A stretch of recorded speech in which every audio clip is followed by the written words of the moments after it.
there's any questions that are timely, go ahead and interrupt me.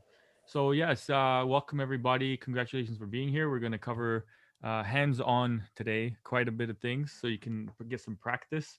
Practice makes not perfect. Practice makes permanent. So the more you practice, the better you'll get at it. It'll become second nature for you.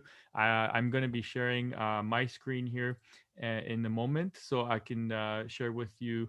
Actually, Ed, if you could make my phone also the co-host as well as this account, that would be great. Actually, it is already, so that's perfect. So let's go ahead and share my screen. And thank you for being here tonight. You're going to appreciate this once we get into the information. So, where should we start? We're going to start with yes, we do have a great tool that Ed just showed us. We appreciate that.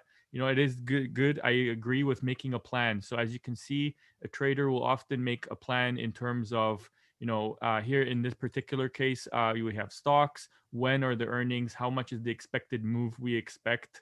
uh, the day after earnings, how much has it moved prior to. So the more research you do, the better you'll see the big picture. So you'll be able to make more informed decisions.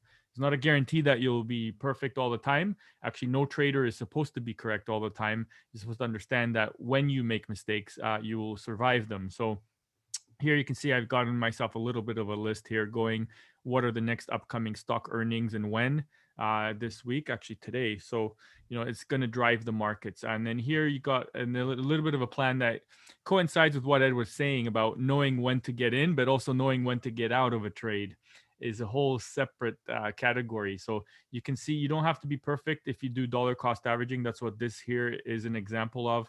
Basically, just showing instead of using uh, if someone were to start with say 240 grand, you're not going to use it all at the beginning. You're going to start with maybe a smaller position. You're going to be at, like, say for example, $30,000. You have a chance to profit correctly. If the direction is correct right away, you may make money right away. However, we understand that not everything works the way according to plan. So if we don't plan, we plan to fail. So our plan here is if this goes against us, this trade. However, there are indicators, and our chart analysis tells us that it's still smart to be in that trade. It might actually be showing now it's even smarter to be in that trade. So then what we can do is we can now add to our position. So we started off with 30,000. I can put another 30,000 as an example. And then if that continued to go against somehow the charts, it becomes even more bullish somehow.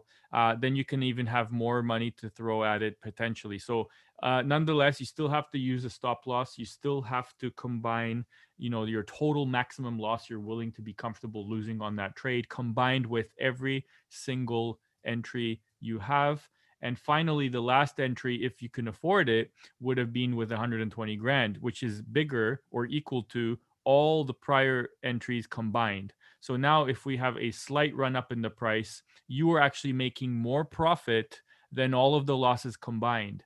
This last entry would have broken even. This one would have lost only the 30,000 position would have lost one notch lower. This 30,000 position would have lost two notches lower. However, you would have had $120,000 gaining by one notch. So that would actually make even more profit than all of those losses combined. Nonetheless, you were wrong on the direction, which went down when you initially wanted it to go up. So we're showing you how to make profit even when you're wrong by having some kind of a portfolio management strategy. And of course, the more aggressive you are, if you start with a bigger amount, then you can add to that position less times. You're actually going to have a little bit higher risk now because you have less bullets or darts to throw. So, this is meaning now that you have to be right once out of every three trades versus once out of every four trades. So, dollar cost averaging is a weapon to scale into trades and knowing when to scale out of trades.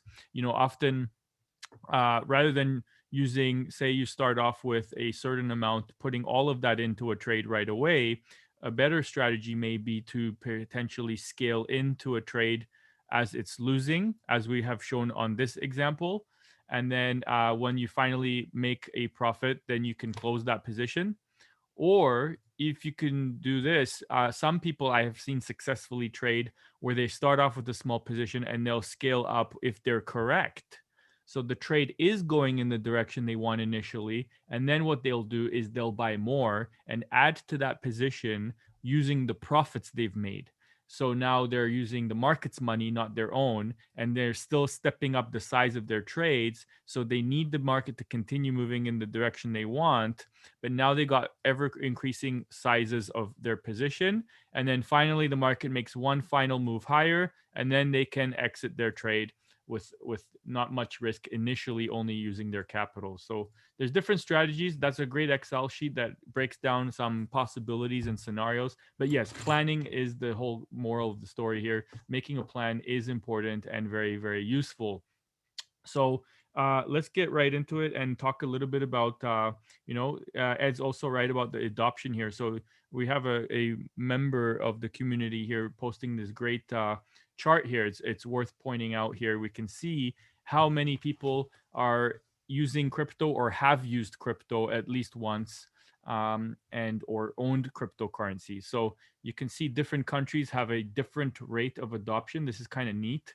You can see this as a snapshot in 2019. So this is back in 2019. It'll be cool to get an updated version to see the difference and which countries are on a fast track compared to others.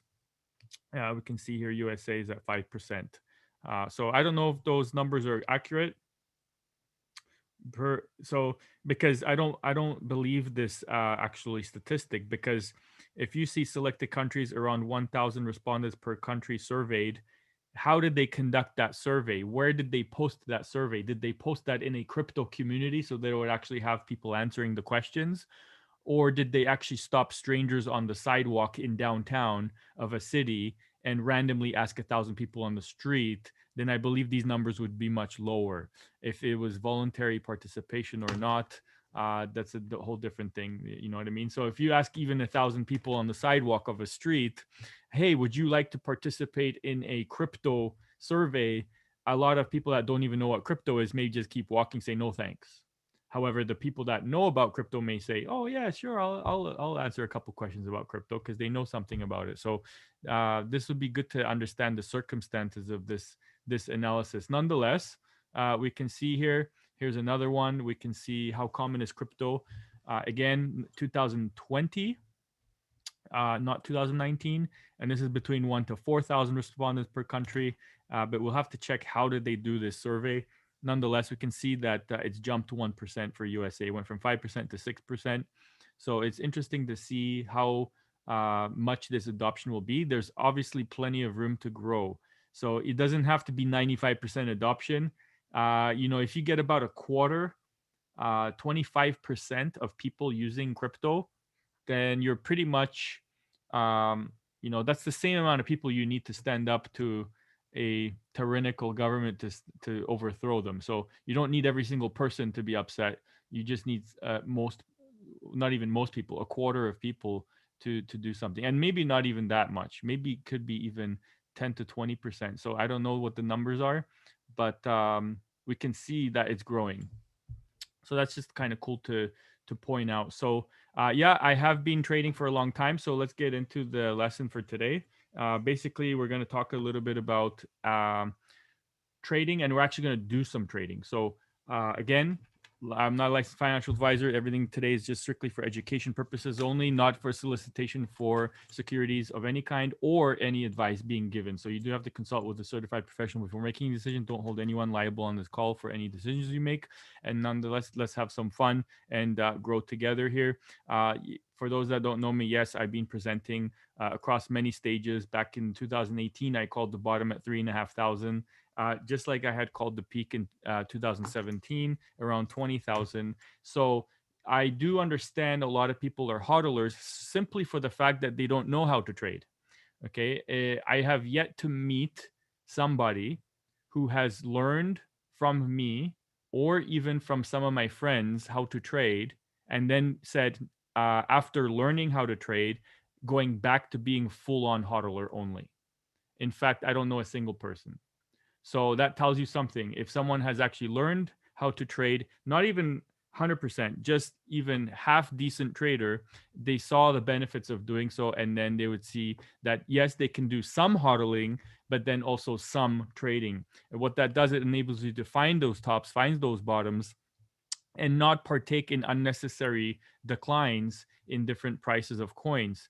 So definitely we can see there's different opportunities and stuff like that. So I'm going to go right into a brief introduction of, first of all, before I do any charts, because we're going to do a lot of charts today. I want to cover.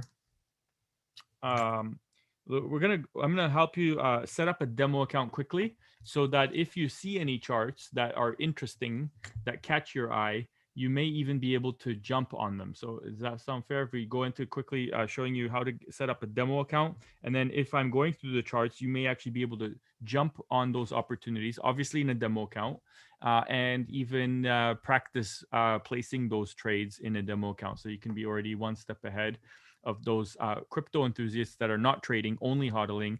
And you saw only about 10% of the population has even traded crypto or bought any crypto, even for hodling's sake. So definitely we can see here, um, a different chart here. What I'm going to do actually, before we go into um, that, I'm going to show you here. So this chart does actually show that there's a potential trade I'm putting in here. So anytime you see a red and green box like this basically means red is for the direction of the loss. And that should be actually a red arrow. So we would be entering right at that line. This would be the amount of the loss, and this would be the amount of the gain, the profit. So as you can see, we're profiting to the downside. Okay, so in other words, I have to bring that up here. You can see here, let me pull this up so you can be clear.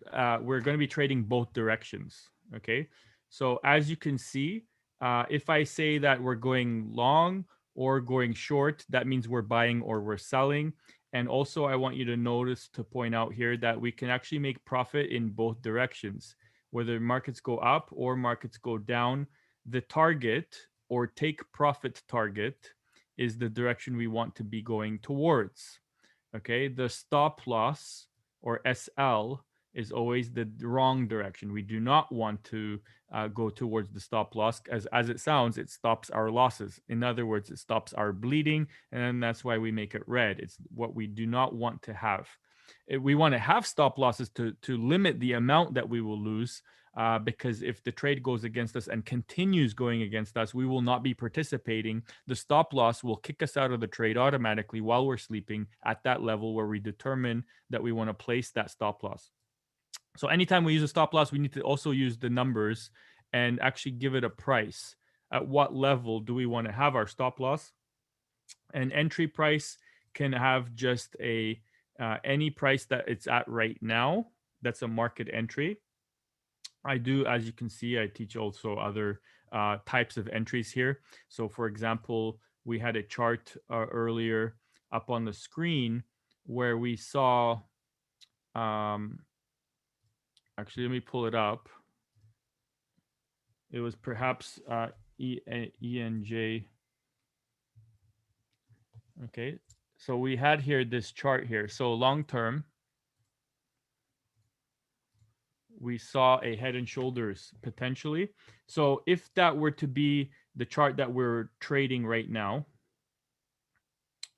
I'm going to get rid of this unnecessary lines for now. So what we can see here is if I am going to draw in that same head and shoulders we had earlier, let's lock this.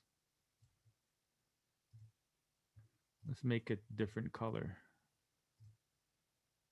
Okay, so you identify a certain pattern in the markets. Okay, what we see is when we've drawn the neckline, where would we want to sell this? Below the neckline. So perhaps from here to here, that would be the trade. Okay, now how far down would it go? It would actually be the height of this head. So whatever we have here, let's make that red. Okay, the height of the head, we would just basically take that from wherever it breaks below the neckline. Notice the neckline is declining slowly. So wherever it chooses to break through that neckline, that is where we place it. So the target will be slightly lower the longer it takes to break the neckline. So let's just put it here, right? So that gives me the target roughly how far down it can drop, which is showing us all the way down to this base level at the beginning of March 1st. So when you have something that actually moved from March 1st, let's see what was the price here. On March 1st, we were at 60 cents. So if we, if if we can't help laughing, if we went from 60 cents to $2.63 now, in basically less than 2 months, got March and April, right? That's not something I would be looking to be buying myself, even if I were to miss out entirely on a coin that may go from $2.60, maybe go up 10 times, maybe it'll be $26. That's still not an attractive proposition for me, unless it is like Ed says, it's your moon bag where you're actually just diversifying into a bunch of coins. Call it like a slush fund where you've made some profits and now you want to throw that money onto like a lottery ticket and you don't care what happens with it, even if it goes down the toilet. So you're not using your whole account. So basically, what we can see here, what is the type of order that I could actually use here is I may do a market sell here, right? Hoping that the price comes down to the neckline, which is very realistic to expect it to retest that neckline. Once it touches the neckline, it'll become sort of 50-50 whether it breaks and manages to fall below that line or not. Okay. So we also need to understand another point here. If the price were to go higher, and then down, that would still constitute a potential head and shoulders. So we cannot guarantee that this is the right shoulder just because this was the left shoulder. As you can see, even there was a wick up here. So we could revisit that level too. So as long as we stay above below this line, then that constitutes still a potential head and shoulders. Notice I'm using the body of the candle, not the wick. So I usually ignore these lines that are the wicks and I only look at the body of the candle. Half of the traders will use the wicks, and there are times when I will use it. I notice them, but I don't draw my lines based upon them most of the time. So, what I want to say here is one strategy you could do for that is similar to what I had drawn here, where we scale in. Rather than using, for example, 200,000, I started with only 30,000 or 50,000. That's less than a quarter of the initial position or less than a fifth of the initial position size that someone would put all their money on that trade. What this will enable me to do is first put 30, then put maybe another 30, then put maybe another 60, then put maybe another 120. So always making my position bigger. That is one strategy. And how that would work here is maybe start selling here a little bit. And then if it rises, I have the expectation and the budget beforehand, before I even enter the first sell position, to continue dropping with a larger amount. If this was 50K, maybe I put another 50K. And then if it keeps rising, maybe I put another 100K to go towards the downside. Okay. So at any point when this drops, you have the largest amount of money on the table, the most recent trade you did. So then you're laughing if this comes all the way back down or even partially back down. Back to the starting point where you began. That first trade you did will break even. However, your 100K will make a whole bunch of profit. Your 50K will make a little bit of profit. So that is one way to position this and maybe start scaling in a smaller position and with the expectation to have enough money and budget to remain solvent longer than the market remains irrational. That's the warning. But then you can scale in until it finally has the drop. Okay, so that's one way you can play this. But what I was trying to show you on this chart is where institutional and bank and large whale traders will like to sell based upon the uh, chart. Okay, if this is to become not a potential head and shoulders like it is, but a confirmed head and shoulders, it's anywhere below this line. So that's where the big sellers come in, and that's why it becomes a self-fulfilling prophecy that a head and shoulders will decline usually, most often, like 90% of the time. Okay, not 100% of the time still, but that's pretty decent, 9 out of 10 times. So, so basically, Maybe I'm being optimistic. Maybe it's actually 85% of the time. Okay. So still, that is very powerful. If I know I want to sell from here, not right now, okay, um, because I'm being a little bit more aggressive, than waiting for a confirmed head and shoulders below the neckline, which is when most people wait for, because then they're more assured that there will be a decline. I'm a little bit more of an intermediate risk trader where I'll take on this position expecting that we'll get to the neckline and test it at least. Whether it breaks it or not is a whole different story. But I like to make my profit on this downward move. I like the fact that this is very symmetrical here. I also understand the risks that this could go up here and be symmetrical still with the wick. And then I understand the risk still that it could go higher than this peak of the head altogether, which would invalidate the entire pattern. And we would have to abort mission and take a big loss. So we understand that that is the situation, but we pre calculate our losses. So what I want to show you is that there's actually a trade order type you can do, which says, please sell only at this red line if the price touches that line. And you do not have to be watching the chart all the time in order to see, oh, it finally dropped down and touched that red line. And now I can go ahead and do a market execution, which means instant execution at whatever price the market is at right now to sell at that point. So we don't have to be constantly glued to the screen and watching. That is called a sell stop. So basically, that's what I had on the screen here, a sell stop. You can see we're at the blue dot right now, and we need the price to go down to the red line first, and then it'll enter the trade for us and continue dropping. So don't get confused. These are 4 different types of entries for order types for opening a position in the markets. You don't have to worry about these right now. These are a little bit more complex. It basically just means the price has to do something first before it opens the trade for you. So there's a difference between an order and a trade. Telling it to do something, only if it does it, then you'll get in. So in one instance, you need the price to drop, you'll get in, and then you want it to change direction. In this sell limit, you want the price to go up first, then it'll sell, and then you want it to go down to profit. A buy stop, you want the price to go up, then it'll enter the trade, and then you want it to keep going in the same direction to profit. And then the sell stop is you need the price to drop first, then it'll enter the trade, and then you'll continue making profit in the downward direction.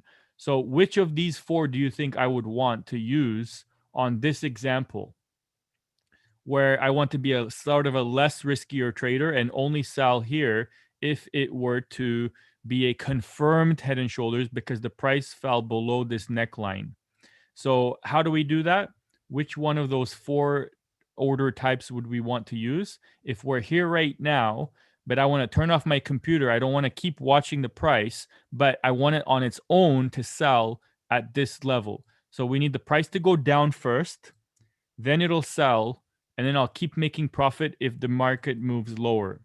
So which of those 4 types were we looking at? It is a sell stop. We're at the blue dot right now. We need the price to go down. It'll enter the trade for us, and then we keep going down. So don't get confused. I have a whole separate class I do for students that I train and mentor, that I teach them how to practice doing all 4. Because again, practice is the easier day to grasp this concept. I have more examples that I go through and I explain how this works. So don't get overwhelmed. It's very complicated, 4 different types. Most of the time, we don't even use those. We just do strictly market executions where we see the price right now, we want to get in, and I'll make profit to the upside, whereas I'll also lose money if it goes down. And also notice that we want to lose less money than we want to make on any trade when we're correct. In this particular example, we're entering here and we're making money when the price goes down. So there's a big profit, and we lose money if the price goes up to the stop loss. And you can see again a smaller loss. So I want you to understand a long position as a buy or a short position as a sell. I also want to start you in the concept of having a bigger profit potentially than a loss. No matter what I buy or sell, I always look to make $2 or $3 or $4 minimum profit for every potential $1 of loss. I'll just quickly touch on that before we continue. I have here a picture that you can see that it will actually show an example of how that works. So you can actually be wrong more times than correct and still be profitable in the markets. Okay, so let me pull that up right here. Just bear with me. So as you can see, what we have is a risk reward ratio. So as we can see, we're entering the trade where? We had the blue dot here. That's where we're entering the trade. Now, how much can we lose? It doesn't matter what number it is. It's just the distance from the entry to the maximum amount that we're willing to let the price drop before we exit. Automatically, while we're sleeping, we have a stop loss at that level. All right. So on the correct side, we're making money to the upside because that's where the green box is. That is our take profit target. Okay. So as you can see, it's a 1-to-1 ratio because these are both the same size. The green circle is the same size as the red circle. So you're making $1 or you're losing $1. On this example, we can see that we take the size of the loss first. How big is our reward compared to the size of the risk? So again, starting with our entry price, which is this line in between the two, that's where we're starting the trade. We can see that we're making profit to the upside. Oops. Let's make that quickly green. See, we're profiting up here. And how much bigger is this profit compared to the size of the loss? Is it the same size? So it's proportional 1-to-1, or is the green twice as big as the red? In this case, we have a 2-to-1 ratio, so we can see the profit is 2, the loss is 1. So we have what we call it like a 2-to-1 ratio for a risk reward. I know it sounds backwards, but that's how we say it as traders. So on here, who can tell me how much bigger the profit is compared to the loss? We start with the size of the loss first. And then I guess what we do is we just kind of see how many of those will fit in this box. And you can see there's 3 of them. So we have a potential profit of 3 times the size of the 1 loss. Okay, again, we started the trade here in between the two, and we can see the outcome would be much better, triple better than the potential loss. So this, what it does is, let's say the scenario, let's say we're wrong 7 out of 10 trades. Let's pretend we did 10 trades. Okay. So what we have here is I lose 7 times and I win only 3 times out of 7, or 3 times out of 10. Okay. So I'm right 30% of the time only. Let's see how our outcome will be after 10 trades. So if we're making if we're making, actually here you can see 10 trades. So the size of the loss, first of all, is, you can see here, 1. Okay. So we got 3, or we did the wins first. So let's do that. Okay. So let's start with the wins. The size of the win. Okay. It's the same size as the loss. So what we have is 3 times that we're profiting. Okay. So we're profiting 3 times. So we're getting up 3%. Okay. So we're making, let's just say 1% per trade. And we're also losing 1% per trade. And we did 7 losses. So we're at minus 7%. What's plus 3% minus 7%? We end up in the total outcome after 10 trades with minus 4% total in our portfolio. Okay. So now let's have a look at the next example here. We can see that the outcome is, again, we're correct 3 times. However, the 3 wins are double the size of the loss. So we're going to multiply that by twice as much now. So with the 3 wins, let's say we're making 6% profit. Okay. And we still have a 1% loss. Okay. Because it's twice as big for the profit. So what we have is plus 6%, but minus 7%. And we end up still with negative 1%, which is a smaller loss. It's already better. Okay. However, being right only 30% of the time, we can see what happened here. So compared to a 1, let's call this a 1% loss again. If this red circle represents 1% loss, then this box would represent a 3% profit. Okay. So with their 3 wins, we get 9% total profit with our 30% accuracy, minus the 7% total loss. What do we end up with? A positive 2% in our account, even though we were only right 3 times and we were wrong 7 times. So this shows you another way where you can actually make money when you're wrong by understanding portfolio management and position sizes. Okay, so that's quite important to know. You can actually take a picture of this if you like. And just know that there's 2 ways to have a good risk reward ratio. The first is to, as you can see here, we've kept the profit the same in this case. Okay. But what we've done is we've made our stop losses smaller. Okay. So that was one way to make a better risk reward ratio. The other way is if we have the same size stop loss, but we make our profit twice as big. Okay. So this would be a 3-to-1 ratio. Now we would have a 6-to-1 ratio. Okay. So that's another way is to increase the size of this green box. That's another way to improve the risk reward ratio. So let me close that off for a second here. So in this particular case, let me pull up an example. I'll do for example, long position here. So you can see here, I have a 1-to-1 ratio because it says 1.0. Would this be considered a good trade where I can make $1 or I can lose $1? Just like I can lose 100 or I make 100, it's either way. So that's not necessarily the best trade to take, regardless of the probabilities of what the chart's showing. Okay, what might be a better trade to do is first of all not expect this to go up. Let's change this to a sell position. So what I do is I'll go here, I'll do a short position starting from now. And again, we see a 1-to-1 ratio. So I have 2 choices. If I see that this is going to go all the way down to the neckline, I can maybe move my stop loss down. Okay. But here's the problem. Is it realistic that we can hit this stop loss? Yes, it is, because we saw the wick went up that high before, and we were recently up here. So a Fibonacci move could show that we could still hit that at 61%. So that's not necessarily the best place to put this kind of trade. What would be safer would be to maybe wait for something like this, where we expect the price first to rise.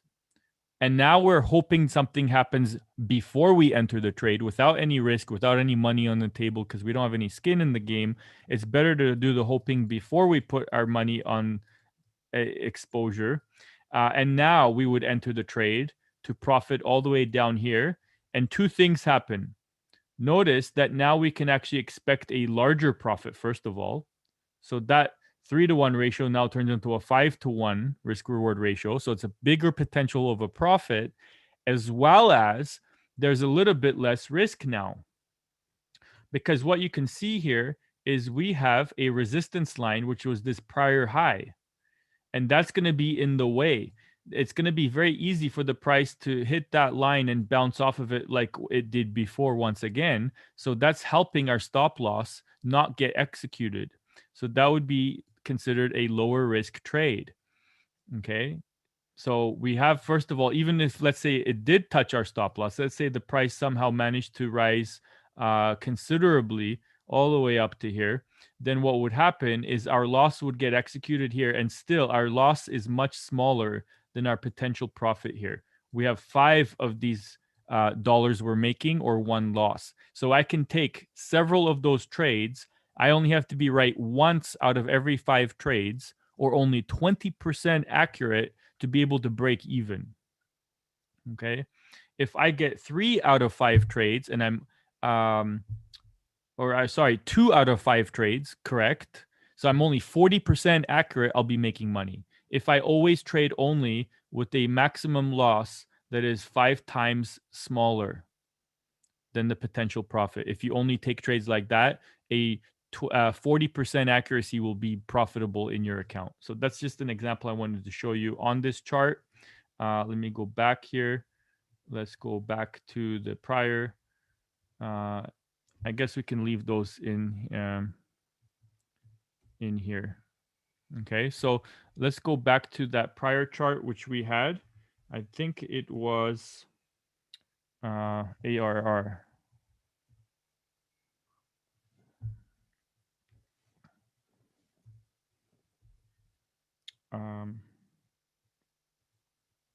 Let me see here.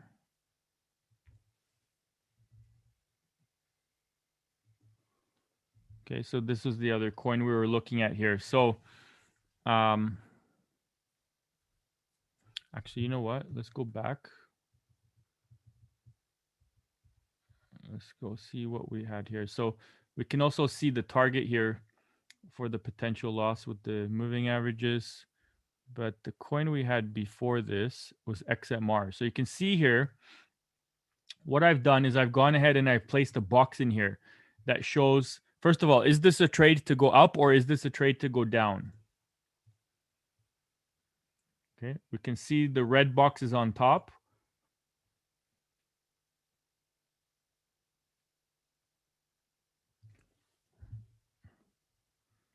Yeah, we're going to talk about the leverage too.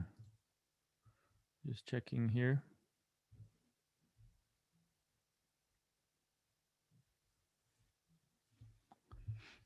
Yeah, so there is institutional trading where they'll actually chase stop losses. That's called a stop hunt.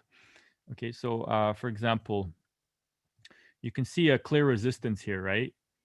So I'm going to make this a red line. So what we would do is very often what you'll find is institutional traders or whales, they expect people to be selling right at that line. And what would you do? Probably put your stop loss. This is what a lot of classes teach, is to put your stop loss directly above this resistance. You've actually seen me do this a few times on charts when I'm just explaining, but it's not for advanced traders. And you can see however far you think it'll drop down to.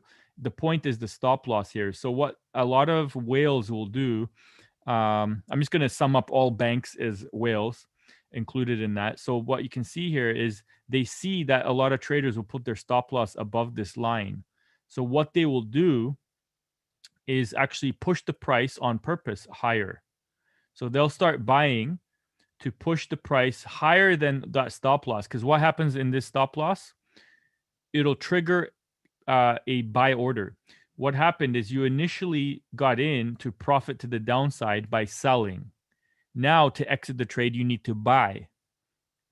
So what they'll do is they'll trigger your stop loss, which becomes a market buy order, which will just push the price even higher, which will touch someone else's stop loss, which will again trigger a buy order, which will trigger the price even higher.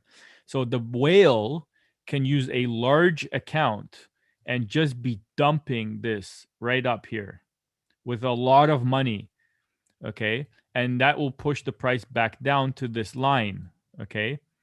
Now, what would have happened if that same whale did the same order here? It would have tanked the price.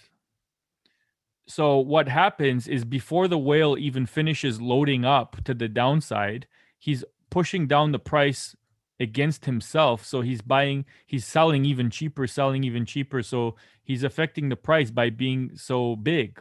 So what they do is they'll hit this, they call it a stop hunt. They hunt the stop losses to trigger as many of them as possible. And then what happens as the price was gaining here, he was on the other end of those trades. Every time it tried to gain, he or she would sell, and they get this nicer price to sell from up here. Okay, you're selling from a much higher level than where they started and where they finished selling. Okay, and now you'll see often the price go back down.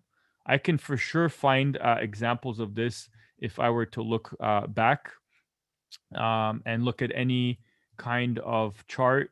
You can always find those. Okay, so if I go to like a daily chart, let's refresh this. Let's see if I can see it. Okay.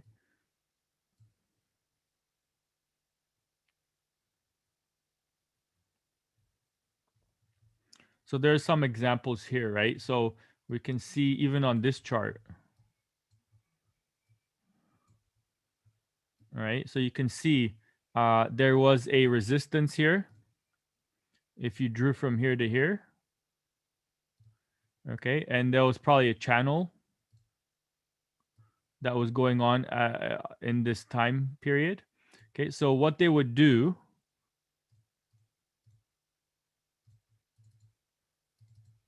is play this trick on people where they know that there is a resistance there. And what do? They know that people will be selling once it hits that red top line again. So this should be green for support. Okay, so when it hits the red line, it'll sell. So the price, it touches the red line and they quickly go higher than the red line. Why? By the way, that's an institutional candle. First of all, whenever you have a large candle, that's an institution putting money in or taking money out. Okay, compared to the recent ones. So that is a huge hint that there's institutional manipulation happening right at that moment. And as we expected, a lot of traders, they'll have sell limit orders, which is this one here, where it's a sell limit. So they know that there's a lot of people where they're expecting, if the price is here right now, it price has to go up to that red line, then they'll sell and profit to the downside. So they can see that a lot of traders probably have a sell limit order there. And what they'll do is expect, okay, I'm going to sell here to profit to the downside, but only if the price goes up first. And I'll put my stop loss right above that line. Okay. So here was another institutional manipulation going on there. Okay. So what ended up happening? The price went above that resistance, triggered the stop losses. The stop losses were right above that line usually or a bit higher. And those stop losses are hit. So the price spiked all the way up to here. That's where the institution, which by the way was buying here, so making money to the upside, now they're selling up here when everyone's stop losses are hitting and they're getting a good price. They're exiting their trades here. They're even opening brand new sell positions here because there's a lot of buying volume from all the stop losses triggering. And then what happens to the price? When everyone's stop losses hit and they've loaded up to the downside, they just watch the price crash. Okay. And then it went the other way. So I can actually draw this support line even right there because you can see same thing. We had a bounce off of this line here and a bounce off of this line here. So that's where a lot of people will see the support. What did they do? The bank pushed the price, another institutional candle. Notice that at the very end, it's a bigger candle than all of these ones. The bank pushed the price well past this support level, which they saw, like how they teach in many classes. And then that pushed the price too low. And guess what happened? We had a lot of buyers doing a long position right at that line. So I'm going to actually zoom in here. Let's expand this here. Okay, so what we have, this is worth covering. So basically, we've got a support here and here. So we connected that line. So they know a lot of people are going to be placing a trade right at that line and doing what? Putting a stop loss right below the green line. Okay, expecting to go back up to the middle of this channel. Usually I have a yellow line right there in the middle. Okay, so that's the target. And the stop loss is right under this green line because last time they expect that the price hits this line, it'll bounce off, not touch the stop loss. Okay, so what we have here is now the situation where the bank did first a big institutional candle here. Now they have a big institutional candle here where you can see they crashed the price, making sure it went below that support line, thus entering in a lot of fear and opening up the door for more sellers to step in. And they pushed the price artificially lower. All those stop losses hit. no matter where you had them. And in this case, when you're buying, your stop loss is selling when it drops. So when it hits the stop loss, it does more selling, hits more stop losses, does more selling, hits more stop losses, does the more selling. And what is the bank doing? They're buying. So they're actually exiting that first trade they had up here when they sold. Now they buy to exit at the most extreme price possible, and probably even smart, loading up brand new buy positions, eating up every stop loss they can, getting a decent price way down here. Because if they just did a normal purchase, it would have pushed the price up too fast. And by the time they're even finished buying, they would be buying from here. So they don't want that. They want to enter all their positions down here. And what that does, once they're confident that they've gotten in, you can see here twice. They did a second loaded up. So they ate up all the stop losses here. They got greedy. They said, you know what? We exited that initial sell position that they had up here. Now they bought to get out. So what they wanted to do is they saw when they bought too much, it went back inside this channel. So what do they do? Another institutional candle, this big red one. They crashed the price again. They said, you know what? We want to start the panic, make sure even more stop losses get hit because people are going to try again to buy. So this time, people tried a second time to buy and put the stop loss right underneath that green support line. And that big red candle ate up all those stop losses. So more selling occurred, more selling occurred, more selling occurred. What did they do? Kept buying on the opposite end of all of those. When they were satisfied, they loaded up a big position, their entire position probably below this green support line. What did the price do? Boom. That's the bank making money. Way up to the top. And even more, what they did in this particular example, they actually saw that this line was still here and that more people will be opening up sell positions again here with the stop loss right above that line, and they got crushed too. So those sellers here, they got their stop loss kicked out again, and the buyers just kept loading up here. So the bank is making all this profit to the upside. And they did so all the way from down here. So there's kind of that's like a more advanced lesson on stop losses. First, I just teach people how to read a channel and how to do the normal transactions. But then I do give a disclaimer and an intermediate level training on stop losses, how to look for those stop hunts and how to avoid them, right? So then you can see here, the bank made quite a big profit.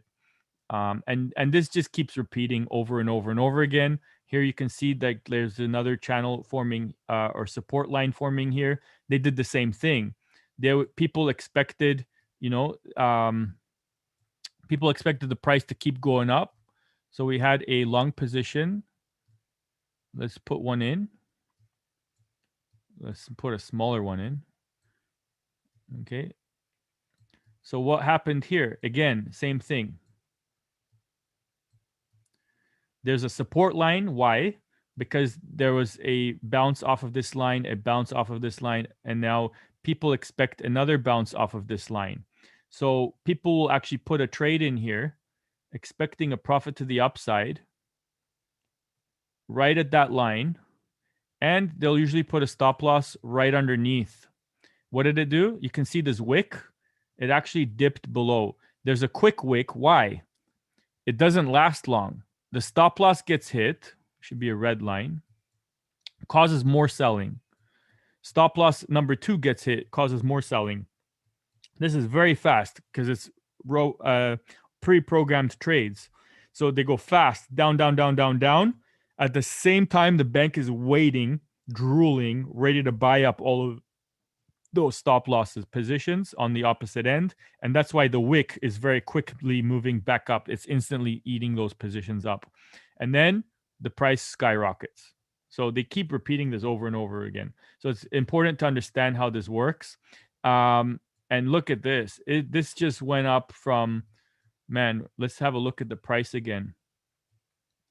So that latest move here, we went from $208 currently sitting at 416. Isn't that interesting? Exactly double from 208. Now at 416 is exactly twice as much. So they've doubled their money just like that, and that took less than a month. Okay, so that's how whales make their money. Until you're a whale, you don't need to worry about these strategies.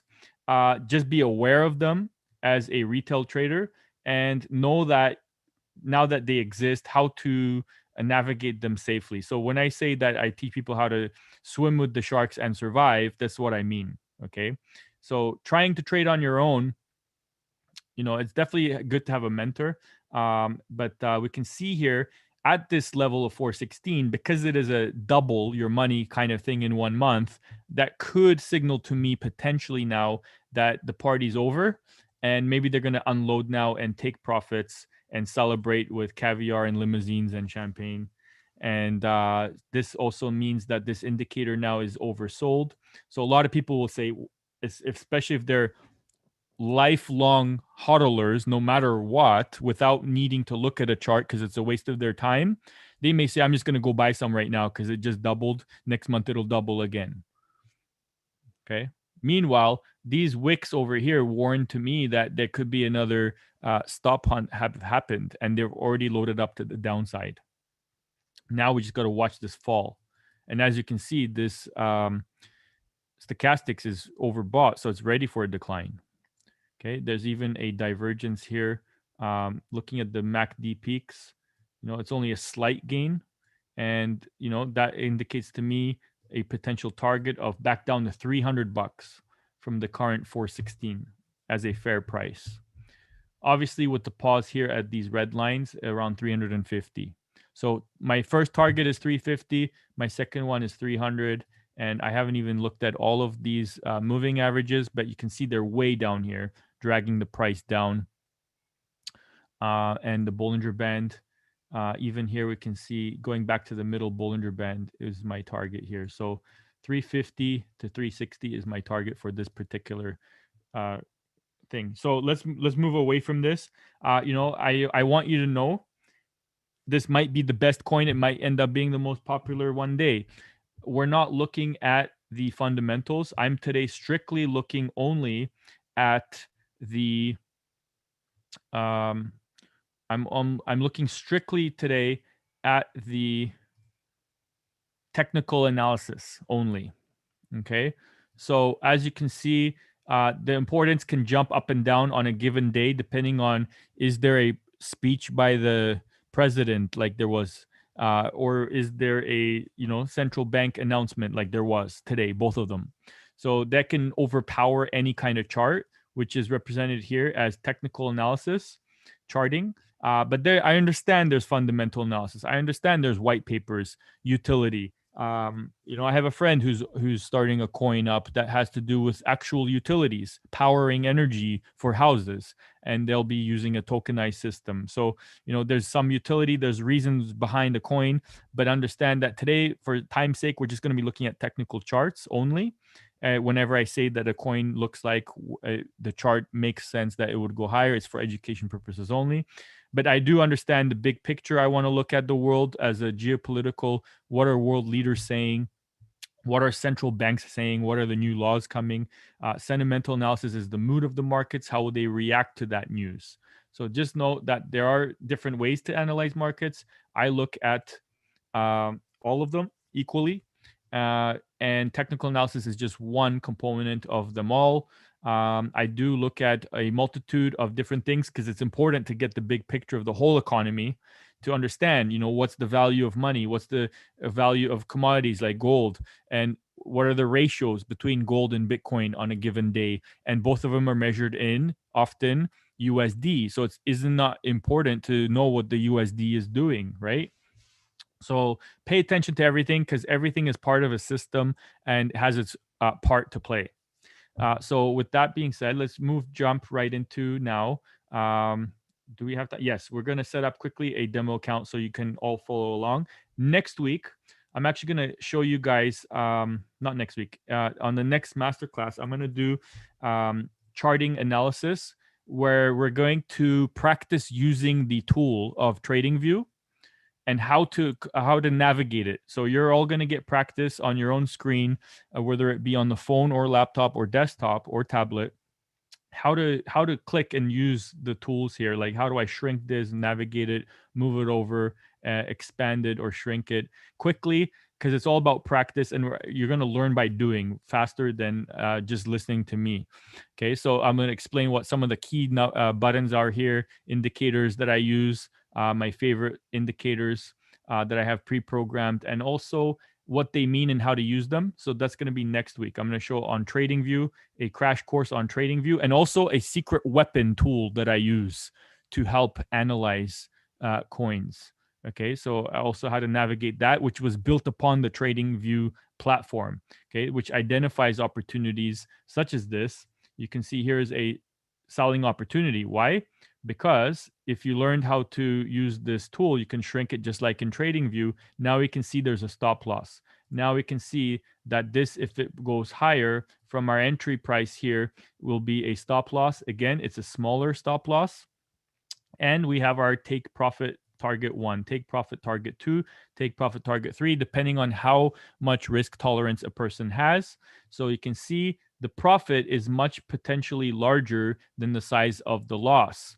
In fact, we can express that with the same tools as TradingView, doing a short position from here all the way down, even to take profit 2, it's already larger, or take profit 3. So that's something that we covered today. When we make a bigger profit than the loss, we can remember, only write 2 or 3 times out of 10 and still be profitable long term. Next step is to be accurate and figure out how to use indicators and adding them to the charts. So we'll practice doing this together and looking at it to analyze this next masterclass, how to use this tool and how to use TradingView correctly and quickly without getting confused, without knowing how to use every single thing, just the most important things. Okay, so what I want to do today, though, is introduce you to a very basic software. Okay, and this is going to be that you can now use to trade and have a demo account. So before I get into demo accounts, what I want to say is I'm going to first of all post a link to let me see here. Yeah, let's use this one first. Let's go here. I'm gonna just copy and paste this into the chat. This is gonna be a potential broker. You can use any broker you like, okay? But realize that we have here. Let me go stop here for a second. I'm just going to type this in the chat for everyone. So this is an account. Understand that we're going to be using a demo account. Okay, this is the link where you can use one of many brokers. I'm only using it because we can see here that there's actually indeed a first-time deposit bonus only if you use that link. You will not find that first-time deposit bonus if you go directly to the website.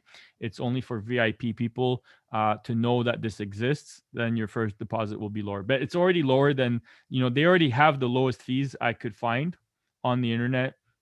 If you're trading cryptos, you can see right now $55 spread, $62 spread, $67 spread. Okay, so it moves around and it jumps, and spreads are supposed to jump. For those that don't know what a spread is, okay, so I just want to quickly point that out and understand that it's important anytime you're trading to not be shooting yourself in the foot every single time you enter the market. And here is why. Okay, so if I just quickly explain spread, basically picture a car that you're trying to go buy at the dealer. If you're buying from a dealer, so let's say their dealership is asking $70,000 for the car, but you're saying you only have 62,000. What's the price of the car is the question. The correct answer is both. The correct price of the car right now is both 70,000 and 62,000. Every item has two prices. That is how prices are figured out in the market by haggling. The difference between the bid and the ask price. The ask price is what the dealer is asking, or if you're selling a house, you have your asking price for the house, and then you have whoever is the highest bidder. Then the seller will have to just maybe accept that price unless they're just standing their ground. So the 8,000 difference That is called the spread. The spread is the difference between the two prices, the difference between the bid and the ask. So you can see here, $8,000 is a lot of money if you buy a car and then change your mind 5 minutes later. Maybe your spouse says, I wanted a pink car, not a red one. So you go back, return the car, and they say, sorry, we're only going to give you $62,000. Now take it or leave it. If you have to get rid of the car right now, like a market execution, you're going to have to accept only $62,000, despite the fact that you just paid $70,000 for the car. I do know that there's laws that they allow you to return anything you buy within 5 days. But that's not the point. So why are spreads important? Now, let's say we bought that same car for 70 grand, and now you say, I want to sell it 5 minutes later. And if there's a lot of buyers and a lot of sellers in the market, and it's a very lot of volume on that product, it's easy to find a buyer. Let's say you lower the price just $100, then there'll be someone snatching up that car. That's usually the case in bigger cities. So that will lead to a smaller spread. You want always 100% of the time to have the lowest possible spread, unless you're a broker. Okay, the broker that makes money off of the spread. That's kind of a fee that you got to add in addition to the fees. Okay, so I just understand this. That's anyway. Spread is better when it's smaller, and keep that in mind when you're trading. So if I go back to this example here on this broker, which is one of many brokers you can choose, you can see the spread for BTC USD is right now $57. All right, if I were to now go and look at compare another broker. Let's just use this one as an example.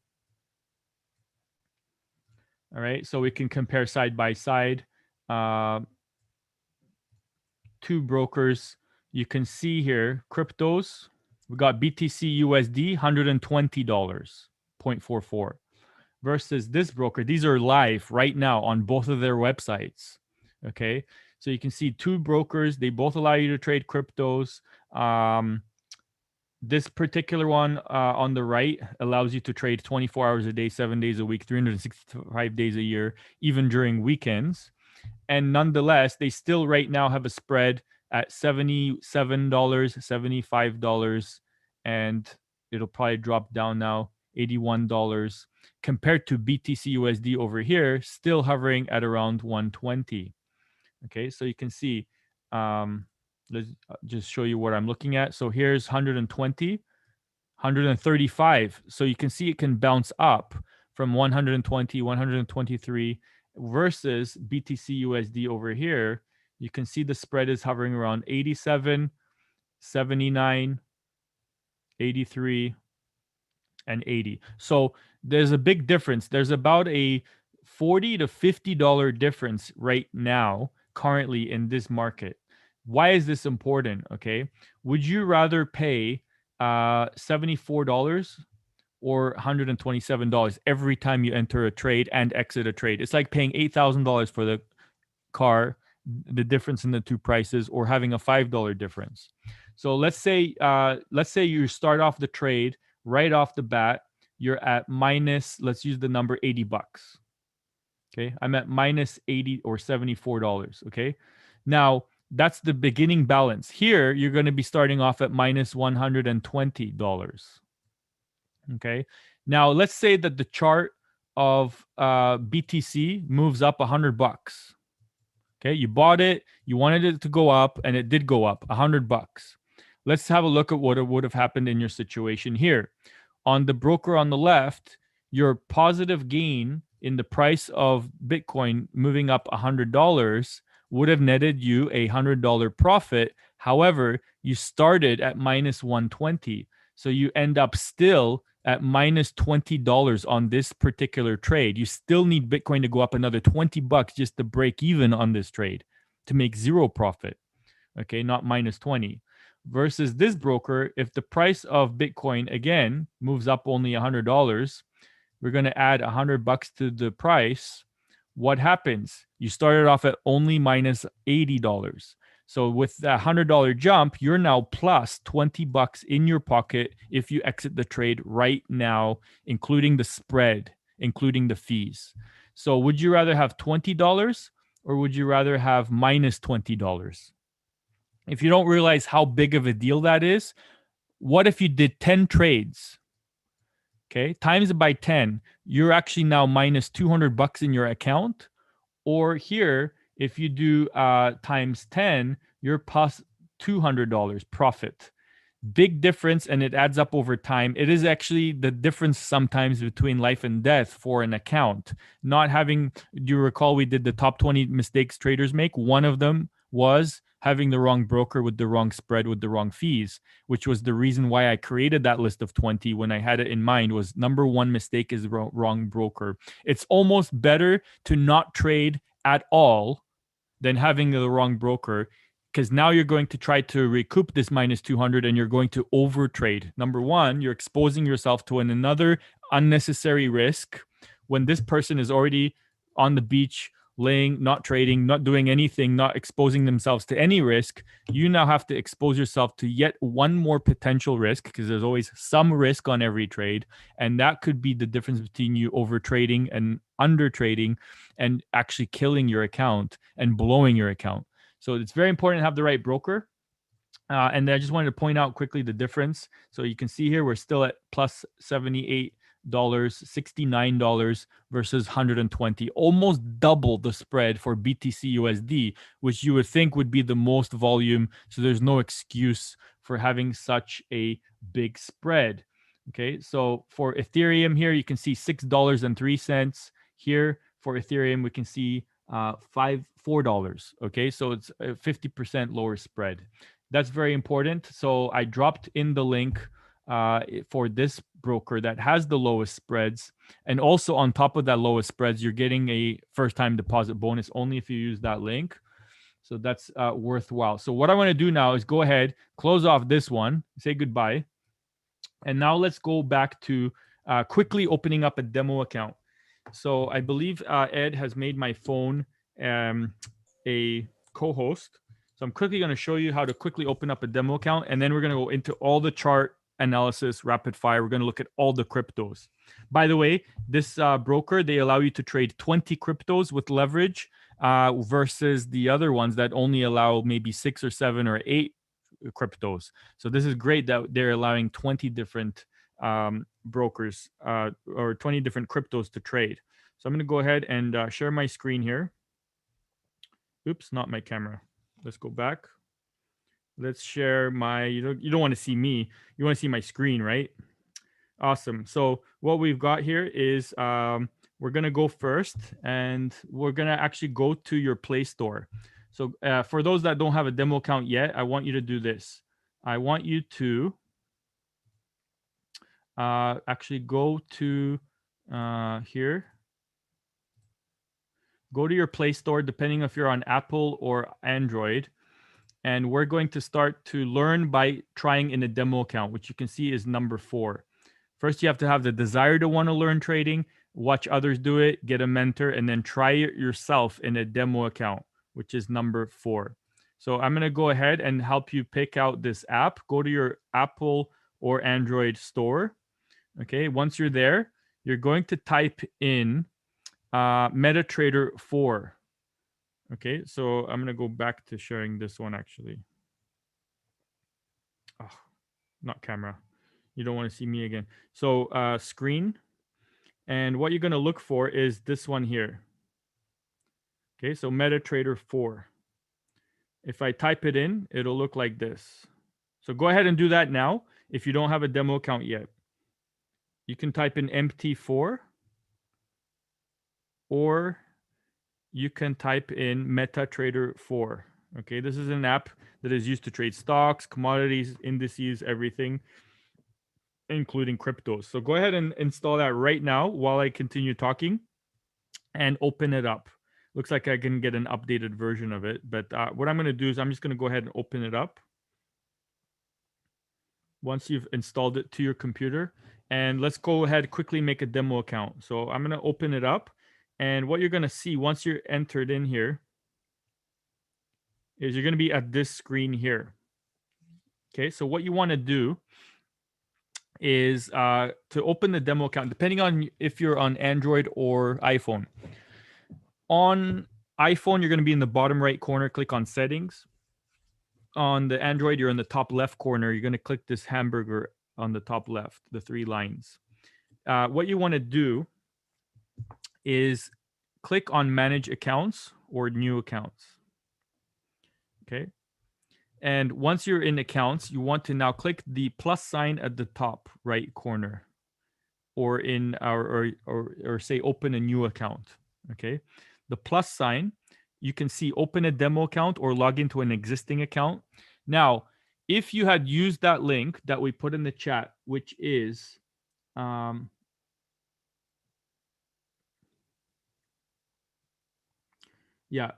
going to do this real quick so we can go into the charts.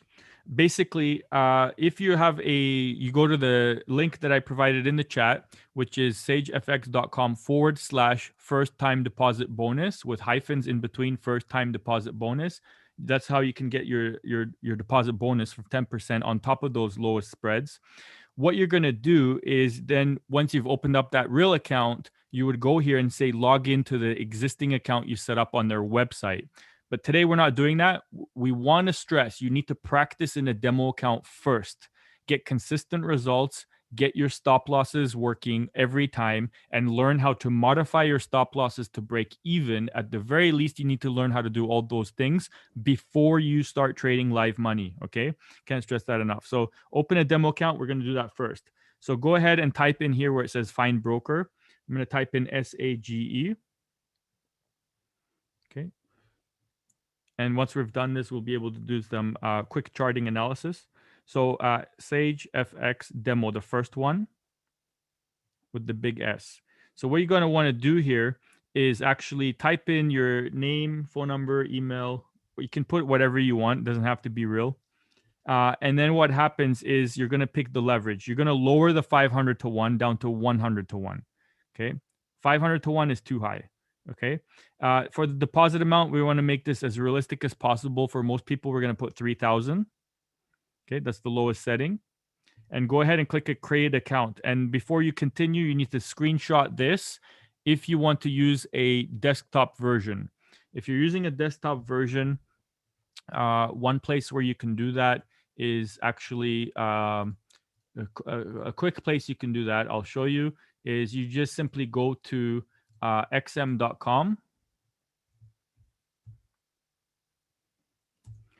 I do not recommend this broker. I'm not saying they have good fees. I'm just saying it's a quick place to download the software. MetaTrader 4 is a free open source software that many brokers use.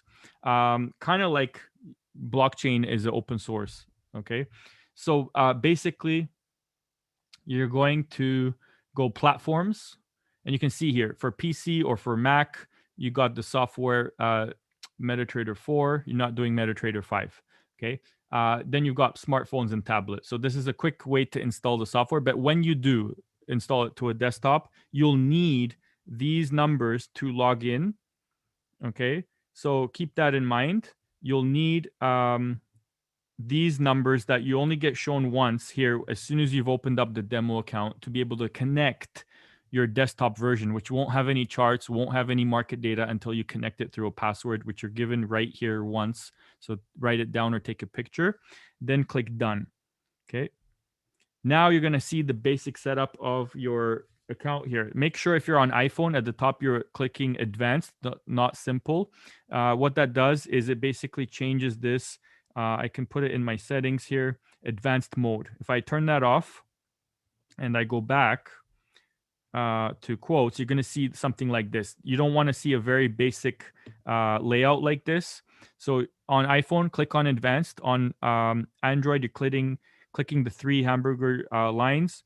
And now you're going to go to settings, and it'll be the very first one. Make sure that's check marked. I'm not going to get into how to set this up in detail with all the charts and all of the colors. But if you do go to colors, just make sure you have green and red for bar up and bar down. Okay, that's quite important. Okay, so now I'm going to go back. Now you got to see a more advanced version, but not many coins to choose from. I don't see any cryptos other than Ethereum. Okay, so what I want to do is add all the cryptos now. So we're going to click the plus sign at the top right. from this main screen, and you can see we can trade energy, metals, indices, US shares, European shares. There's even currencies you can trade. So if you want to get an account with minimum $500, you're actually able to access even lower spreads than the ones I showed you. Remember how we had the comparison of the two spreads? They were much lower for the broker we were using than the other one. Despite that, you can get even lower spreads. So you would click the Forex Pro or Forex Pro Cross, and those ones will be even cheaper. Okay, so if but for today we're just going to do cryptos. Okay, and now what we're going to do is click on all of them by just tapping on them. They'll disappear one by one, but they're being added to the other main screen as we do this. Okay, so now when you're done, I can now go back and you'll see I have all of these cryptos, and there's quite a big list. This is quite a generous list of cryptocurrencies here that we can trade. So on the bottom left corner, you see the blue button shows me the main screen. The second screen shows me the charts. Here we can see Ethereum has dropped off a little bit. And then we see the positions we have open right now, which is none. We're going to change that. And then we have the finished positions. There's our trading history. So if you don't write down what you bought and why, this is important to note. When we're trading with leverage, remember we opened up this account with 100 times leverage. We can actually now make money with this. It's kind of a good weapon to have, okay? But we'll talk about leverage in a second. So what we're going to do here is let's just open up a trade to practice together. So what we're going to do is go to our list, and we're going to look for Ethereum. So where is ETH USD? And I'm just going to tap on that. I'm going to click on new order. And now you're going to see a bid and an ask price. It's the blue line and the red line. Okay. And also you can notice there's two numbers. That's the bid price and the ask price. And you can see the execution type. So we have here market execution, buy limit, sell limit, buy stop, sell stop. Those are just some of those ones we mentioned earlier. We didn't do a thorough lesson on that. If you're interested to learn how to do all of these, reach out to me. But we're just going to today keep it simple and just do a market execution. That's the one that says buy it right now. I don't care what the price is. I don't care if it's the bid or the ask. Just get in for the trade. Do whatever you have to do to get me in right now. Another thing we need to do is understand the lot sizes. So right now I'm just going to do the smallest possible size trade I can, which is a 0.01 position. And you see on Android, I have a red underline and a green underline. This just basically means that we have a stop loss that I can enter in and a take profit. So the green is for the take profit, and I have here red for the stop loss underlined here. So you can actually type in that. On Android, it will say stop loss and take profit. So you can put in the actual targets. Remember the green and red box? We can determine how much we want to make and how little we want to lose if we're wrong, and it'll automatically exit without us. So let's go ahead and just do a market entry. I'm going to click on buy by market. Oh, shoot. Why is it not? Market's open right now. Let's go Ethereum USD, new order. There we go. Now we've entered the trade. Okay, so we're in this one. So if I want to now click on this, you'll see that there is no stop loss. We have a hyphen here, and there's no SL stands for stop loss, and there's no TP either. It's just another hyphen. So what we're going to do is notice that the price on the left is where we entered the trade. The price on the right is the current price, which keeps changing. The left one won't change. You need to memorize that, whatever you've got on the left side, if you're on Android. Okay, and you can see that we did a buy, and the size of the lot size was 0.01. So let me go back now to here, and I'm going to institute a stop loss. I'm going to put one in, so there's no just a hyphen. So on Android, make sure you write it down. 2695 is my entry. So I want to put in a stop loss.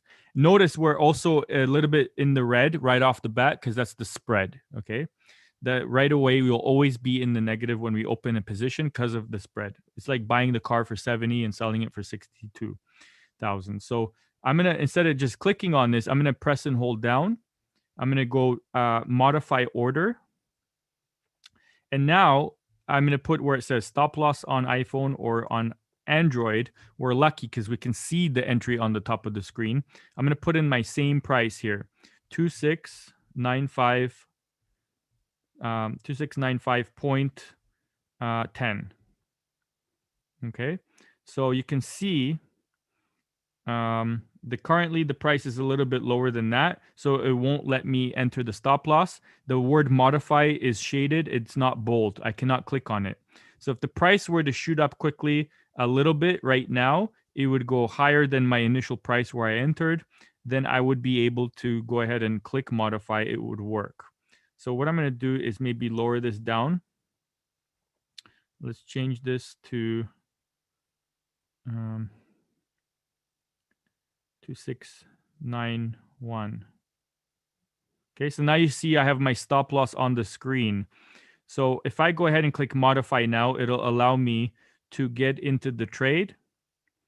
Okay. Maybe what I'll do is let's put it a little bit lower. Let's put it at 2685. Actually, no, now we can put it. So 91. 2691. You can see my stop loss is below both of the lines. Okay, and now it dropped again. So let's give it some room to breathe. Let's go 626. 91 seems to be fine again. So let's put it back to 62691, right? And I'm going to click on done. And now I can click on the modify button. Okay, so it's modified. So if I go back to the screen, I tap on it, you can see I've got my stop loss now. It says 2691. And I am at $0 loss, $0 profit. Now it's blue, it's in the profit. So let's click on that and modify again the stop loss, modify order. And I'm going to change the price from 2691. I'm going to 2695. Done and modify. And now you can see we have 2695 minimum and it just kicked us out. Okay, so it's disappeared from our open orders. Now it'll show up in our history. And you can see I managed to put 2695.10 as my stop loss. The exact same price where I entered the trade was 2695.10, and our loss is 0.00. We lost zero money on that trade. However, if the price continued rising, go to the 1 minute chart, which it has a potential to do, which it is right now. It's at 2695, 2697. We could turn off our phone. We did 1 minute of 2 minutes of trading. And if we wake up tomorrow and Ethereum is $100 more, we could have made not just $100, it's $100 times 100 leverage. Okay. So that's 10 grand. Okay. Potentially on this trade. Now, I was using the smallest position size. I'm also talking if you had a bigger lot size, you could have made more, obviously. The point I'm trying to make, though, is that you had a risk-free trade. As this is rising right now, 2696, 2698, tomorrow we could have a nice surprise. We wake up, we have a huge profit, or we wake up and the price of Ethereum dropped hundreds of dollars, but we lost 0.00 was our maximum loss we can determine, which you can do when you combine stop losses combined with 100 times leverage. It's a very, very powerful tool and weapon. So now what I want to do is, since we practiced doing that already, as you can see, another way you can exit the trade besides using a stop loss is, let me just do it quickly, new order. If I do a buy order, it's done. And now I can just click on this, and instead of tapping on it, you press and hold down. That'll give you a menu. You can just click on close order, okay? And we'll close it with the loss. Okay, there. So that's the other way you can exit the trade, and you can see it shows up there. So let's now go back to some chart analysis and see what are the opportunities, because I can see Ethereum is coming down already. So we can see, we should discuss quickly the prices here, just briefly at least, so we can get an update on the market. And notice that in this broker, you know what? I'm going to show you one thing here. So if I go manage accounts, let me just click on this, sign in. Okay, so you can see I have a trade open here. So as you can see, this was not a 0.01, this was a 0.10 lot size. And what this did is it allowed me to get into the trade. Okay, someone's not realizing I'm busy. So what we can see here is BTC USD, right? We can see 23,000 was when we purchased this. It's at 54,000 for a $31,000 profit. This is in a demo account with only a 10-cent lot size. Okay, so this 10-cent lot size, okay, made $1 for every dollar that Bitcoin moved. If you did a full 1.00 lot size, it would be actually 10 times higher. So you can see a standard lot size for this account that actually was with only, let me see here. Let me see here. So $3,000 was the starting balance, allowing to make 31,000. Okay. But look at the margin. Margin just means how much of the account was used for this trade. So $231 out of this $3,000 account was put on the table, meaning if you had opened up an account with only $300, you would still have been able to participate in a trade of this size, which enabled you to make $31,000 off of Bitcoin going up 31,000.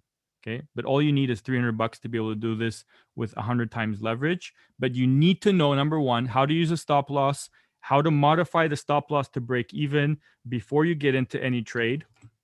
And finally, if I go back to an account here with this broker we used for Sage, for example, you can see that we have 20 different cryptos that we can use to trade with. So what I'm going to do now is whenever I do my chart analysis on cryptos, we're going to start by using the 20 here. Okay, so I'm going to analyze those 20 first always. Why? Because whoever uses this account will be able to actually buy and sell in their demo account these cryptos. Okay, so that's why I emphasize those 20 when we do the chart analysis. However, I'll look at any other altcoins that people want me to. That is always a possibility. I always check the comments to see any other coins that catch your eye that are potentially also interesting to look at. Okay, so let me now go back to the screen here and let's look at those charts and let's see if there's any that anyone wants to cover. Yeah, so I've looked at those other brokers and they all have higher spreads. So you do want to compare spreads. So I've dropped, again, this, to get the deposit bonus, you're going to have to put first time deposit bonus. That'll give you the discount on top of the lower spreads. And again, if you do $500 or more, you can click the pro spreads. So you'll get a little bit better spreads even than the ones they publish on their website, which were already lower than the ones that are shown on any other website. Okay, so you got your crypto spreads here again, $77. Okay, so I'll drop that in the chat. Oops, I'll drop it in the chat real quick so you have it. Okay, so now let's go into the charts real quick. Okay, so as we can see here, this trade actually looks not bad. As we can see, we were just using it as an example to draw a bigger profit than the loss, but this may actually come down here. So we'll see that potentially. But let's go to the list. So I'm going to open up my list here. I've got my crypto. So you can see the list of 20 that are available to trade in that broker. I'm just going to go through that real quick. But I do also have a list here that says crypto with market cap. So every month I update this to see what are the largest coins so I can pull up any chart you want me to if you're interested in a certain one. Some of the things I do look at is the Ethereum to the BTC spread. So you can see a little bit Ethereum has overperformed Bitcoin lately. These are daily candles. So for the last couple weeks, it's gone up too much. So I think that Ethereum may have a little bit of a setback compared to Bitcoin. So that means even if Bitcoin goes sideways, Ethereum could come down. or if Bitcoin comes down a little bit, Ethereum could come down a lot. Unless we have altcoin season, which Ed was mentioning earlier. The earlier that we can see that is possible, right? So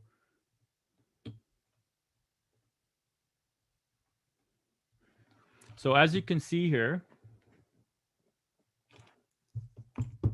we have a red candle forming already. So this could be a good turning point here. We'll have to see. I typically like to see, a double top where the price came down, retested the line, and you don't know if that is the line or not, or if it's just going to keep going up, and that should have been the line. So it's kind of premature to call that the top right now.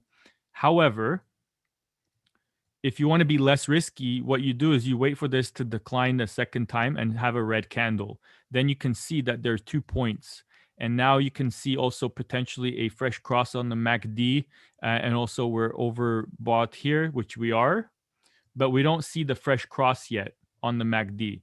Otherwise, this both could continue higher. And it'll just shrink the screen here on the left. So just keep in mind that this doesn't show the full on max. It could go higher. Okay. This MACD doesn't work like, oh, it hit the ceiling, so it has to come down. They'll just shrink it automatically. Unlike this one, the stochastics, you can see this is 100 and this is 0. So it's pretty much near the ceiling, ready for a big move down. RSI is in well overbought territory, around 75. So that can go easily back down to 50. So I am seeing this as an opportunity. I am actually going to place on Ethereum versus the Bitcoin a short position. Not that you can trade this, but I would say that I'm comfortable to say that we could see Ethereum struggle against Bitcoin. Okay. So let's now go into the actual quickly a few charts. Let me see here the chat. Okay, so let's go back to the list of those 20 that we can trade with the leverage, because that's kind of crucial if we can find a good timing. So with Ethereum, we got the same situation here. Don't mind all these lines. I'm going to zoom in. Okay. And I just have lines for if the price were to go way down or way up, then we can see what might happen. Okay. So first of all, with Ethereum, I'm noticing several patterns. Okay. Let's get rid of some of this confusion. Okay, so look at first of all the green lines. There's a green upward channel, okay, with the line in the middle of the channel. And I've used the same angle here. So sometimes it won't fit perfectly, but I see that the angles I've kept the same because I like to do that often. And in this particular case, it did indicate perfectly.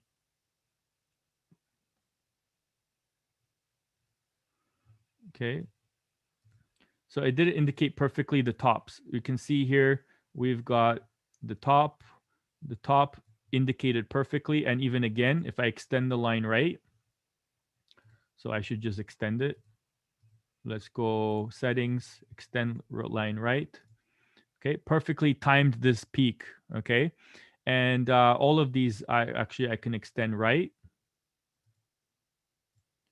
Okay.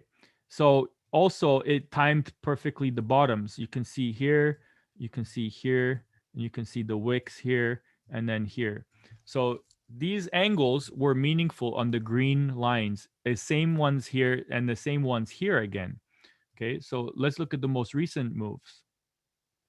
So what I'm going to have to do is extend these right.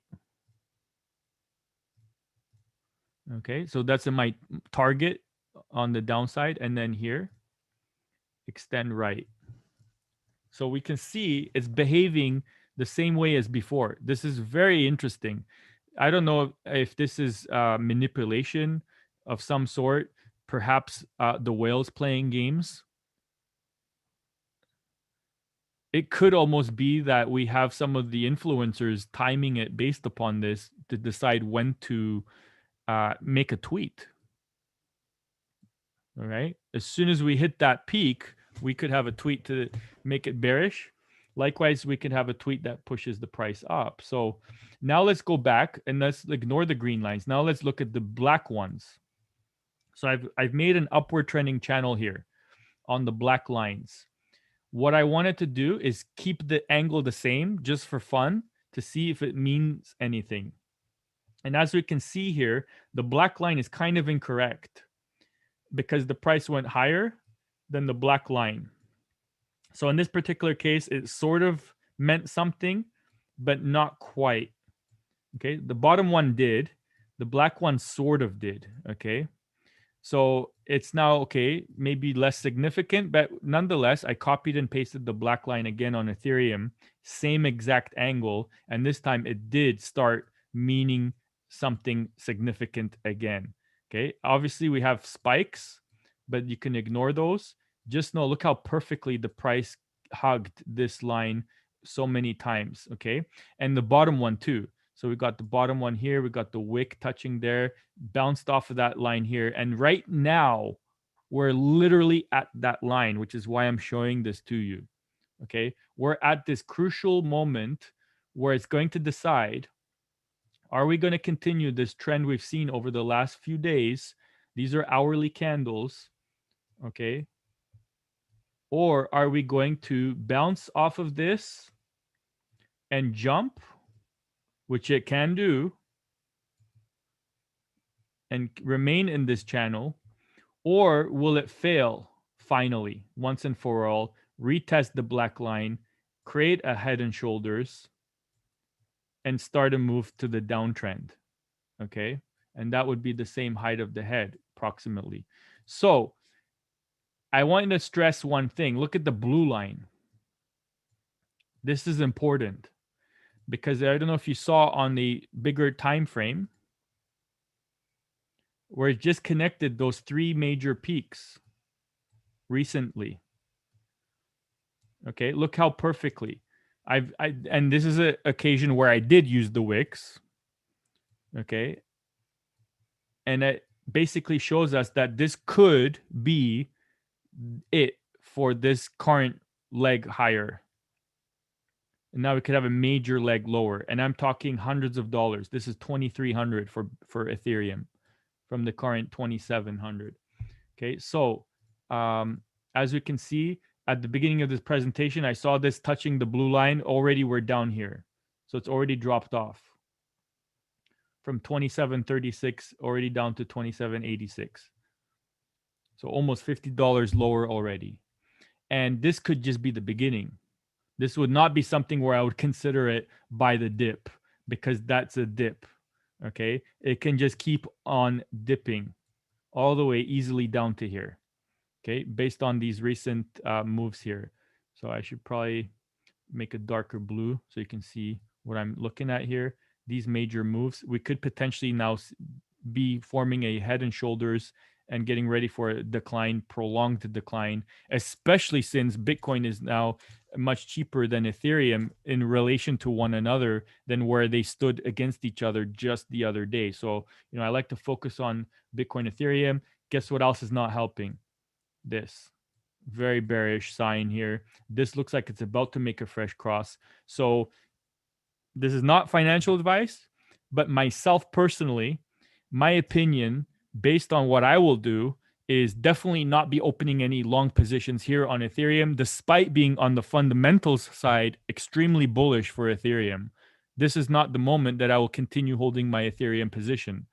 This allows me to know when to take my profit and run, watch all the pigs get slaughtered, and then come back in and clean up the mess when I can buy Bitcoin again around 2350 or 2400 and ride the wave a second and third and fourth time, while the hodlers for holding on for dear life, no matter what, are strictly riding the roller coaster up, down, up, down, up, down, event ending up exactly where they started. Meanwhile, I have made 1, 2, 3, and maybe 4 profits while they're just going up and down because they don't care about the charts. So it's important to understand cycles repeat, patterns repeat, people are patterns. Therefore, markets, show signs of repeating here, and we can see that we're due for a correction. Not saying it will 100% for sure happen.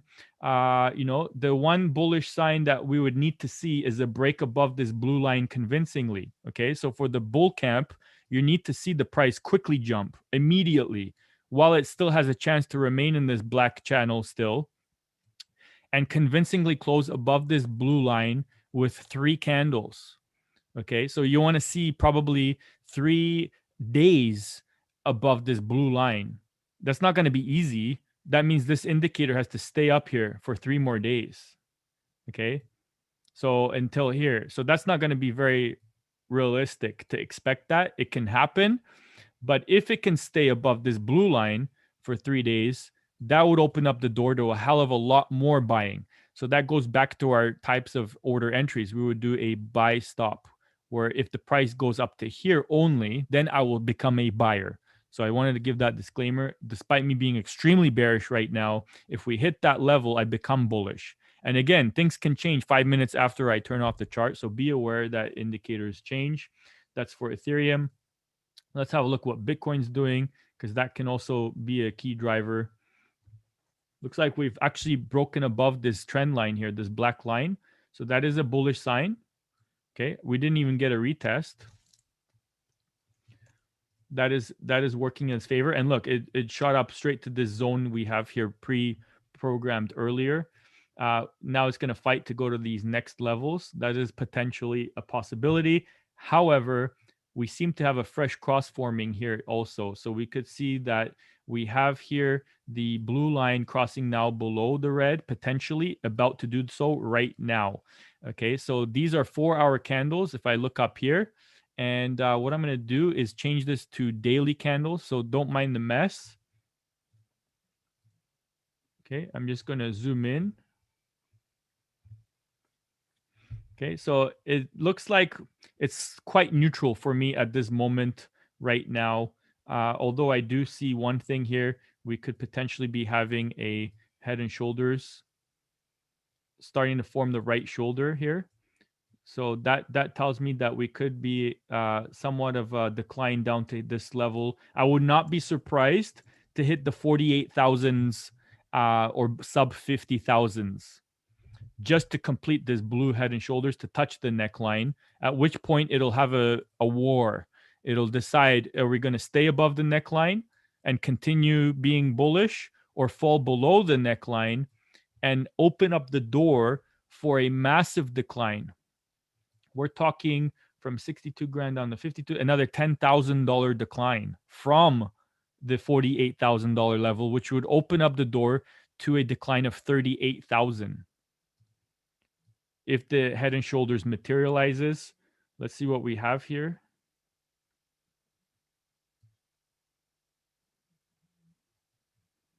So this black line, we could continue moving alongside of that. So, wow, we can't rule that out right now. Actually, you know what? I need to zoom in. Sorry. Give me 1 second here. Because I don't want to delete any of these lines here. I'm going to use my cross. So from the peak, we're at 63 down to the neckline. Depending on which one we use, let's use the first one here. That would be 55 to 63 is 8,000. So 45,000 would be the first target. And then there's a second potential head and shoulders where there's the neckline I'm using is here to here. So that would be even lower. So let's measure that. For this one, we would be looking at going from about 64,000 down to 48. So 15,000 lower from 48. Wow, 35,000. So that would bring, yeah, this red line down here. Exactly. So there is a possibility that Bitcoin can drop down to 35,000 still. We can't rule it out if it breaks the head and shoulders, and then there's a second bigger head and shoulders. But what's it working in its favor that will prevent that is the fact that the BTC, Ethereum BTC ratio is actually skewed in favor of Bitcoin, not Ethereum right now. Okay. Unless we get altcoins start really outperforming Bitcoin, then that could be trouble for Bitcoin even more. But in my opinion, that would also drag down cryptos in general. So, but got to be playing with caution there. So let's just move on quickly. I'm going to go back to that list of 20 cryptos since we like to use that broker that gives us 100 times leverage. Binance Coin, let me zoom in on it. And let me clean up this chart a bit. Okay, so this looks like it's due for a little bit of a drop here. Again, these are short-term moves since we're looking at 1-hour candles. So you can see for the next day or so, we can imagine this could have some decline on Binance Coin. Let's have a look for, it's sort of stuck in a range, but slightly bearish. I have to favor the bear camp, and I already got my zone over here. So that's the target where I could see it dropping down to. Currently 565 could go down to 540 or even 510 for Binance Coin. Definitely 500 will be a key level to maintain. It's also near a Fibonacci level. So 500 needs to be the support. Otherwise, if that fails, I'm becoming extremely bearish at that point for Binance Coin for a much larger drop. XRP Ripple, you can see as we've been teaching that the price likes to hug the zones. And if it breaks out of that area, retests, it can shoot up quickly to the next zone and stay along that area. So I can expect to move back down to this zone of 1.1 easily. However, let's see what my favorite direction is. Right now, stochastics is a little bit bearish, but not extremely bearish than if it was in this extremely overbought territory, which would enable a much larger drop. But I do see a divergence here on the MACD a little bit, indicating we can fall back inside of here, which would open up the door all the way down to 110 or 115. Just call it 111. So on the 4-hour chart, let's look at a different time frame. You can see here an example of how this MACD is working, how it's supposed to. So if I draw this blue line down here, you can see if I replicate that up on the price, it's doing exactly what it's supposed to. In fact, this says it's a little bit bullish. So it looks like it went down a little bit too much. According to this, we could have a little bit of a bounce back up to 160. So the longer term shows some strength on the MACD divergence. However, this is still neutral territory and slightly above average, means I'm not trading Ripple. We predicted it a long time ago that you cannot rule them out because they're fighting the Securities Commission. What if they win or get the green light? Then they can be out of the gate first before other cryptos start fighting the securities. That would give them a head start. So we called that months ago. We had a big run up in the price. We also had a trade that we called here to the downside, and we exited here. So that was great. And now it looks like we had a nice bounce from the $1 key psychological number, $1, now at $1.37. So it's just hugging this support line that we've drawn way back in the day, according to this area here. So it's just going to remain there for now. We'll have to wait and see. I would not be touching this with the neutral stochastic anyway. If you just start by looking there, you would know to not touch this because you can make as much as you can lose. So there's better coins out there. We can just quickly move on to the next ones. Looks like Litecoin has escaped some trouble. It looks like this trend line, it has crossed above. So now that's in its favor a little bit. However, same thing. I'm not happy with the look of this. I would much rather see this down here before I become a buyer. So you got to be patient, probably till the end of the month. You still got a couple days that you might see this as an even cheaper buying opportunity, probably in this zone of these red lines for Litecoin. So that's the 4-hour candles. Let's go to Bitcoin Cash. Let's see what we got. Okay, so these ones we can get out of the way because they might be confusing. They didn't pan out.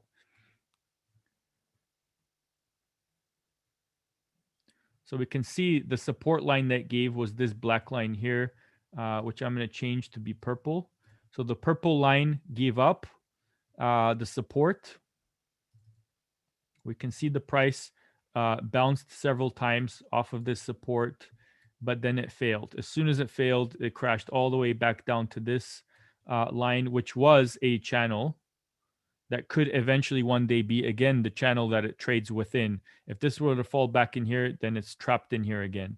So we're going to be watching this line at 770 is a key level, and we need to stay above that. 770 we want to stay above.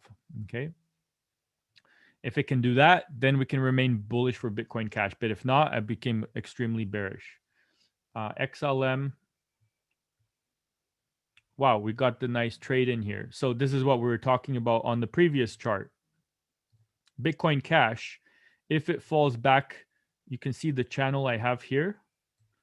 If it re-enters the channel, I'm saying that I would become a seller to go back to the middle, if not all the way down. But it likes to always come back to the middle. We're not in that channel yet. One that did that is XLM. So we can see we had actually anticipated this. So I believe this was, let's see the date. This was April 21st, a week ago today. Okay, we had drawn this trade in here. And what we had said is we're not selling yet. We did a sell stop order where only at this price I will become a seller.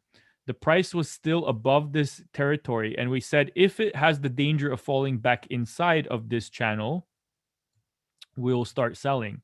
If I zoom out, you can see the whole channel. All right. And also what I had drawn in here was, as you can see earlier, we were buying, saying it is going to go up to the middle. And we had a second trade going up to the top of the channel. Both trades were correct. Okay.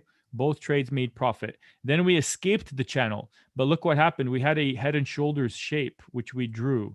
And we said if that materialized, which it did, then we could see this price falling inside of the channel again. And it was at risk of doing so. That's why I had drawn that we could re-enter this channel. And so there was the trade. We did two twin trades, both selling right there. And one target was just to this dotted line here. Actually, let me see. Let me make sure of this. Yes, to the dotted line, and the second line was all the way down. So the first trade down from here to here was quick. It hit, and actually the second one also hit quickly. We can see the wick immediately bounced off of that yellow line. So that was a quick trade. That's why we pre-programmed it in earlier, so that if we had a fall, you can see big red institutional candle dropped all the way to the here. So that was a great trade. We're no longer in that. We can see where we're at now is slightly bearish to get back to the middle, but not extremely. This is quite neutral. Anything that's near the yellow line. So this trade is done. I would not touch it. The indicators also seem neutral in the middle. Okay, so it is slightly bearish with the fresh cross coming. This has room to fall more, but it's starting to become more difficult and more difficult the lower it goes to keep dropping. So I would stay away from this. Tron, similar shape, by the way. So all these cryptos are doing the same formation. Look at the difference between these two. They have the exact same stochastics, exact same MACD.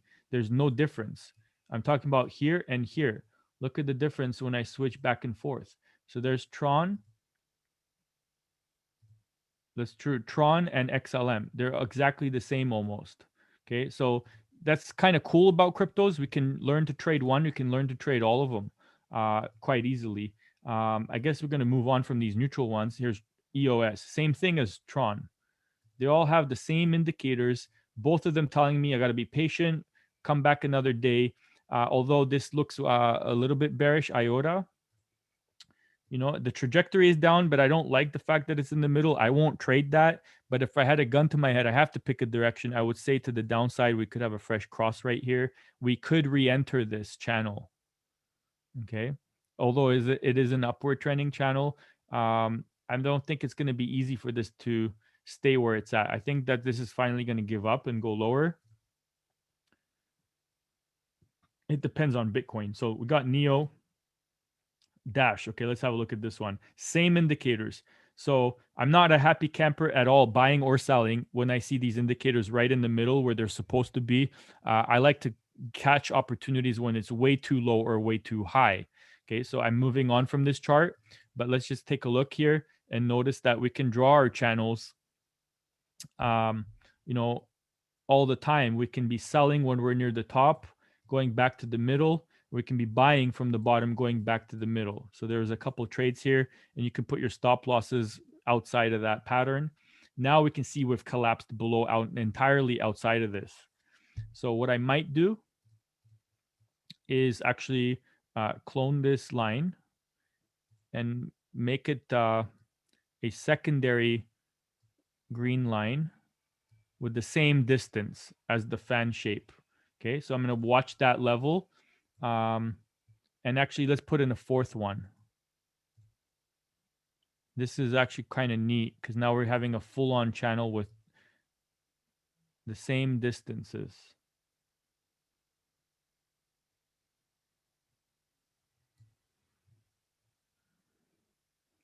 Okay, so let me see if I got it correct. I'm trying to make them as symmetrical as possible for now. Hey, Robert, I have a question that some people may be curious about in Yeah, regard to a fan like TA. So how do you determine where to start the fan? this fan. Yeah, like how, Okay, yeah. like So why like March 24th? yeah, so you can see I actually have done it not correctly here. They're supposed to start at the exact same point. Okay. But I'm not trying to be starting at the exact same point, because if I did, it would be somewhere out here in the middle of nowhere. You do want to make sure they always start at the exact same point. I'm just trying to get a rough idea for this shape I'm noticing. So whatever catches my eye first. So what I can do is actually correct this, right? Now that I've seen this play out, we can adjust it still. So I'm going to actually move this to the very top candle, and you're just picking whatever catches your eye the most. Like, is there anything here that would catch your eye? Not really. It's kind of like whatever, like bouncing back and forth. It can't make up its mind. Something cool would be the most obvious point.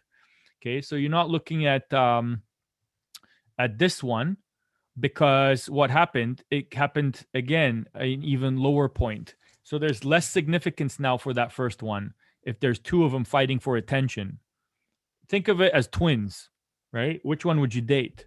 So here we actually have triplets fighting over your attention. So which one would you pick, right? It's kind of like whatever catches your eye first. So if I needed to draw a fan, first thing I do is it's very easy, because you just pick on whatever gets your attention first. In this particular case, what would normally get my attention first is the absolute largest peak or trough. Okay, so where do you see that on this entire chart? Would it be this one,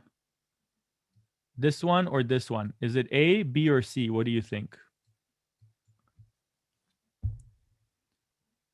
Some people may believe it's this one because it's the first one, but it's not necessarily true. It is actually this one. It is the most obvious because it stands out the most on its own. Okay, so we're going to start the fan from here. So all I'm going to do now is, let me actually clear that out of the way.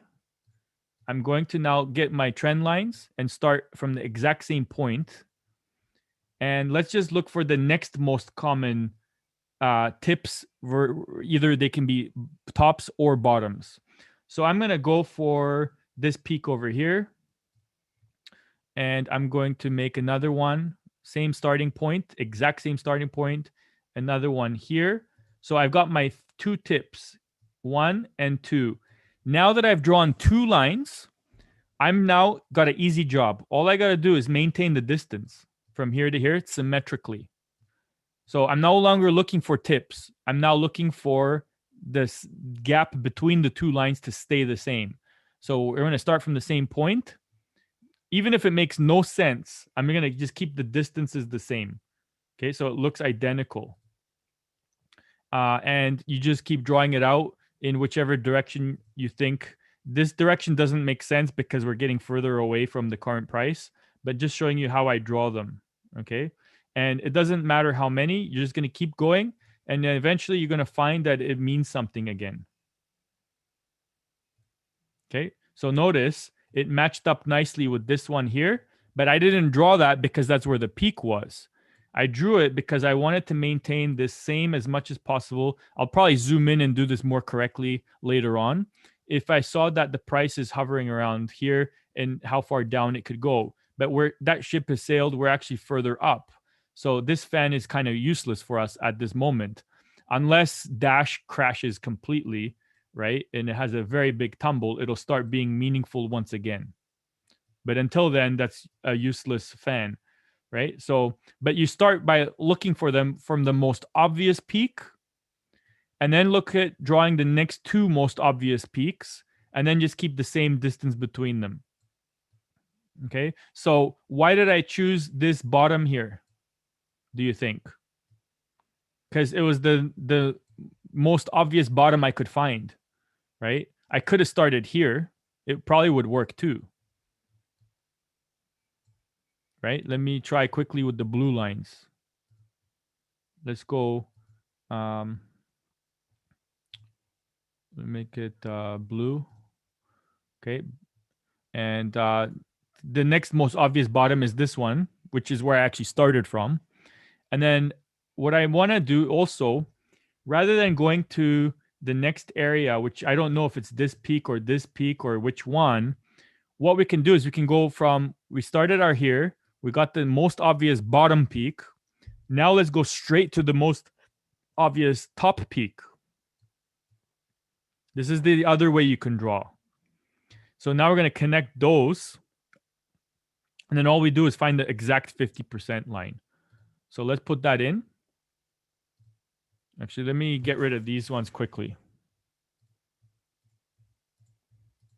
because they're in the way. They're not helping. Okay. So what I've done is I found the most obvious bottom. If I didn't pick this one, let's say I picked this one.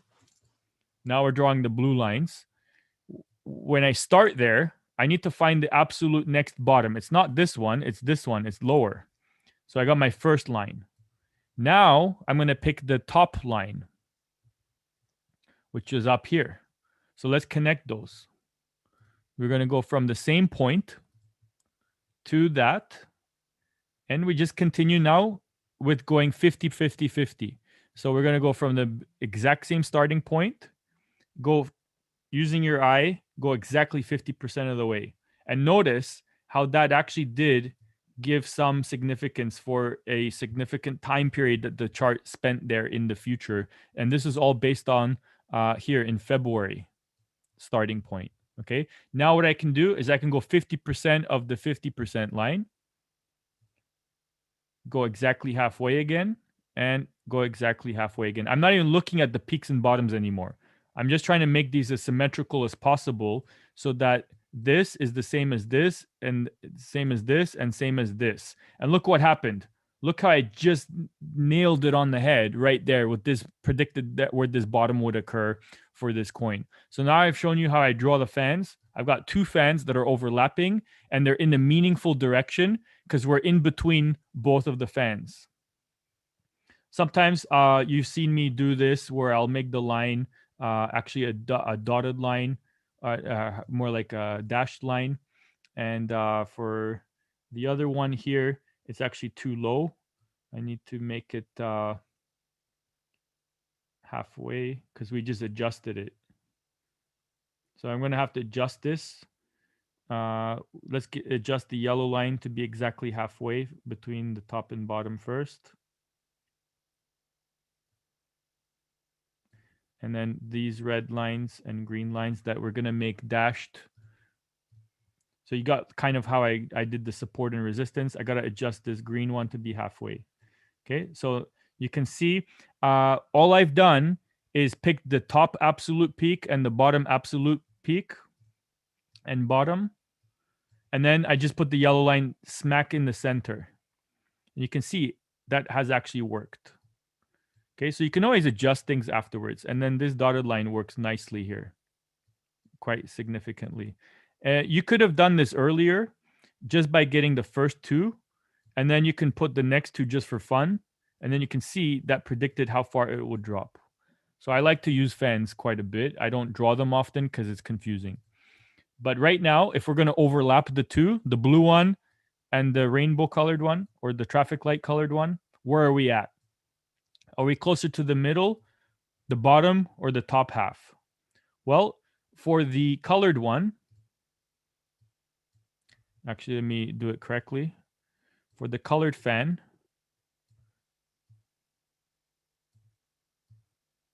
from here to here, yellow is in the middle, so we're bullish slightly. For the blue fan, we can see this is the middle here. Again, slightly bullish. And actually, if that happens, I do see this touching this blue line, maybe going back to the green dotted line. Guess what? That could count as a head and shoulders.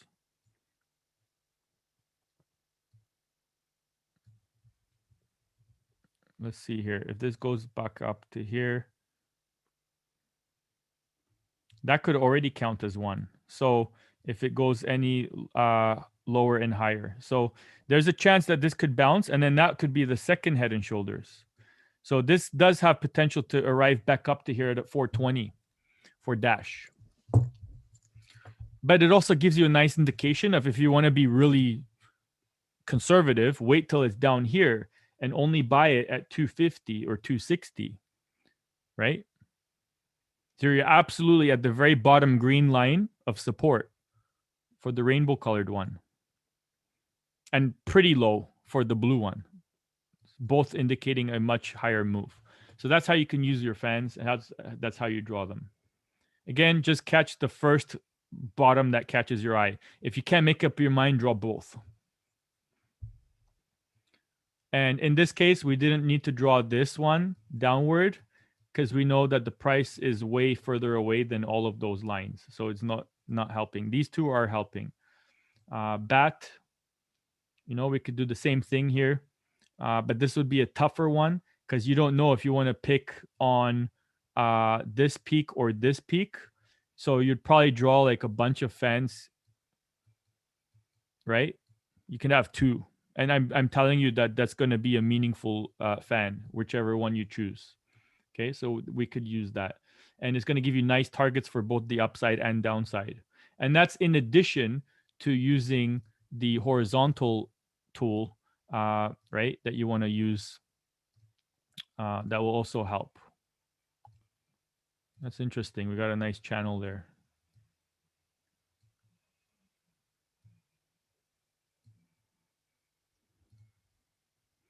Okay, so this is kind of neutral though. Also, a lot of cryptos are neutral right now. This one may be looking like a drop. We could see this one come down. I'm seeing some indications of that here, even though it's broken out from there. Again, just showing you an example of doing a fan. So I found where I drew those lines were based off of this peak and this peak. And if I want to, I can add a third one now to give myself a target. So let's do that. Same starting point, because this is one point that's very clear. And now I'm going to use the same, making sure this is too thin, that's too wide. So let's try to make it as symmetrical as we can. Approximately there. So this trade idea all of a sudden doesn't look so great. If anything, I would do it up here. Okay, wait for the price to come up because it's near the middle, up to here, sell it, put my stop loss above that fan, and see the price come back down. So we're going to wait for that one. Even though this looks bearish a little bit here, it looks like it's trajecting lower, but this is a risky trade. Probably won't do that yet. A lot of these are risky. So what I'm gonna, be patient, wait for this to come down, wait for this to come down, maybe enter here. If I can get a low position here, that might be a trade. But it looks like my favorite one was actually Ethereum to go down. Just because we've got, all of these signals. Oops. Like, remember all these channels here, I haven't even drawn them all in, but you can see, let's go to 1 hour, right? This could be quite the drop coming here. Like I could clone these and draw more channels. Either way, going back down to the middle of this blue channel, it's quite the drop. We're talking 2,500. And that's just halfway. There's a chance it could go all the way down to 2,300. So, in this particular case, the only thing that's going to help Ethereum at this point is currently at this moment go bullish at this current moment to stay inside of this channel, but it's not going to be easy because we got 1, 2, and maybe a third peak happening here, and this fighting this blue line isn't going to be easy. So good luck because Ethereum needs it. If you're bullish right now, that's an unnecessary risk. You have to fight this brick wall, which is not smart. Think of it as, there's 1,000 horses here pushing the wall down. And you have only like 1 or 2 horses pushing it up. That's the chances that it goes above this blue brick wall. Now, if Ethereum does manage somehow to sneak through this wall, there's a crack in the wall still exists. This line does not disappear. If Ethereum can find itself on the correct side of this wall, all of these horses become its friend now. They join it. And now they can all move much higher, much quickly together. So it still becomes a strong support. So if we can head up, then it can now still act like a wall and keep going up. And now there's 1,000 horses helping it to stay higher. I guess the better way to say it is now that the 1,000 horses will be on the other side pushing it up. They switch roles. So it'll be easy for it to go down and back higher. But we need to have Ethereum up here. So the level there, to be exact, we're looking at about all-time high. So we need an all-time high again. And it's not easy to get an all-time high. Not when you've got the crypto market, Ethereum BTC so high. It's actually, is that an all-time high? I believe it is. We have Ethereum at an not quite all-time high. Ethereum hasn't been this high compared to Bitcoin since 2018.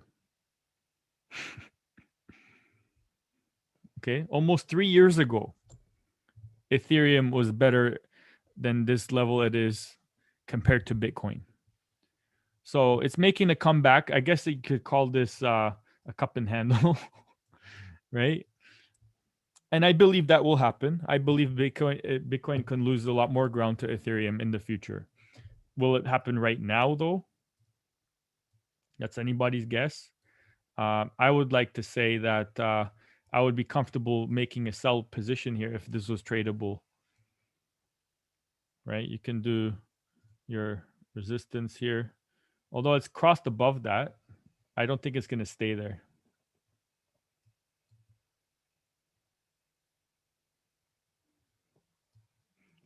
Let's use this all-time low here. Let's see if we can make a fan shape.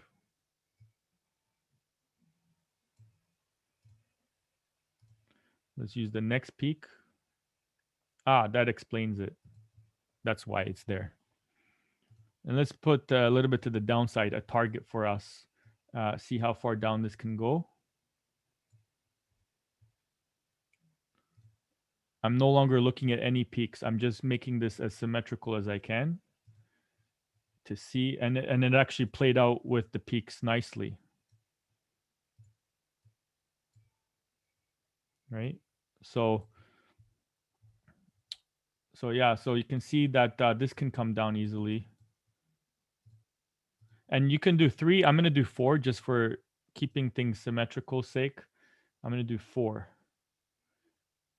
The reason I like to do 4 and you can see just how symmetrical this is here. I mean, bouncing off of these peaks here nicely. That's so accurate. So what I'm going to do is love that. And now I'm going to change these colors to be the correct ones, how we normally do the traffic light system. This one would be the yellow light or orange. And then this one would be green with the hyphen. So definitely you see it's very powerful to learn how to do. This is just one style of indicator, but I'm glad you asked that question because I don't often get asked that question because I don't often try to draw more intermediate level patterns. And I can also see here that there's a lot more stuff out in the middle of the air here that I'm probably missing some. I could probably get away with drawing more of them. Or I could have started how I normally should have, take the absolute bottom, right, as my starting point. So then I've got my absolute peak and absolute bottom, and then I go halfway, and we can see that's actually the halfway line, this green line that I drew. It's exactly half and half. So let's complete it. Let's go the other half, and you can see what I'm saying. Very, very powerful once you get a grasp of this. I just don't try to overcomplicate charts for when we're working with beginners. But you can see here. So now this is actually the yellow line. I just correct a couple of them, so you can see. And these would be red. And you can also change the thickness to keep it the same. So maybe we can do these as dotted lines, and these ones as the dashed ones. Have some kind of a system that's consistent. I'm going to keep this up here because this is Ethereum. Bitcoin is going to be looked at quite often. So that's why I'm spending a little bit of effort on this one. And now I got a target. You can see what I did there. Okay. So very expensive Ethereum compared to Bitcoin. I know people in, Facebook are posting all over that, oh, Ethereum is cheap compared to Bitcoin. Actually, no, it's not. I just proved it right here. It can go easily down. And that's if Bitcoin, if Bitcoin goes up, Ethereum may not go up. If Bitcoin crashes, Ethereum can crash a lot. If Bitcoin goes sideways, Ethereum can drop. So those are the scenarios. It's expensive. Yes, it can become even more expensive. It's possible. It has happened. I'm not saying that's likely, though. You're chasing a little bit of a gain for a potential big loss. Unnecessary. And that's where I drew the fan from. Why I decided to draw it from there, it's the absolute lowest point. You could have gotten away with doing it here, but I noticed I cheated. I looked at these two peaks where they point towards. So I kind of reverse engineered that one. Robert, can I ask a question about fans? Yeah. Why is it important for it to be symmetrical, the lines? Okay, it's actually, I'm going to go now. Normally, I don't talk about fans because it's more intermediate level and it can scare off beginners. Now I'm going to go into the advanced. Okay. So this is, don't get overwhelmed, but it doesn't have to be symmetrical. It can actually be Fibonacci fan.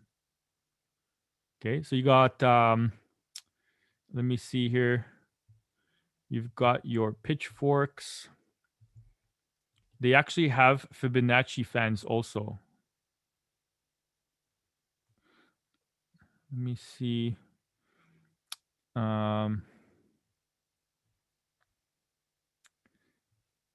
Which one do I want to use to make it simpler?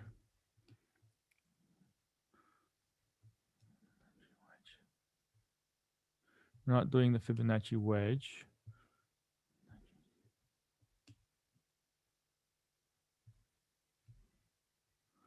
Let's try this one here quickly, right? So you got sort of like this based on Fibonacci levels. I'm not doing it overlapping because it would be confusing. Okay, so what you got here, let's put it upwards at least. So you pick your point, and let's try to keep this, all you do is you try to line up the absolute top and the absolute bottom. So let's start with the top here. I'm gonna use this peak over here, the big one. Okay, the top line has to touch there. Now I want the bottom line to touch the bottom line. You can see it's too high. So I'm just gonna drag down.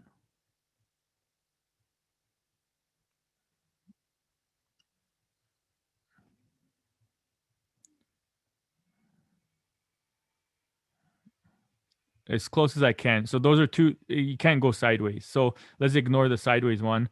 Let's actually put it where the correct one is. Let's put it here, the starting point that we used earlier, and let's overlap them now. And what you're trying to look for is the middle line. Okay, so if I put it over my yellow here, you're trying to look for where were the major peaks. If you find a series of peaks that line up nicely with one straight line, that's where you want to put it. And it just so happens to be this yellow line that I used. Okay, so what I'm saying is if there was a peak here, a peak here, a peak here, and you see a nice straight line, that's chances are that's where you want to put the middle of this fan. Okay, so in this case, I'm just overlapping it with the yellow. So if I go now and I deleted all my red, yellow, and green lines, you see there's thinner lines here going on. You got your Fibonacci levels that are in the middle of nowhere. Okay, these ones overlap, but then these do not.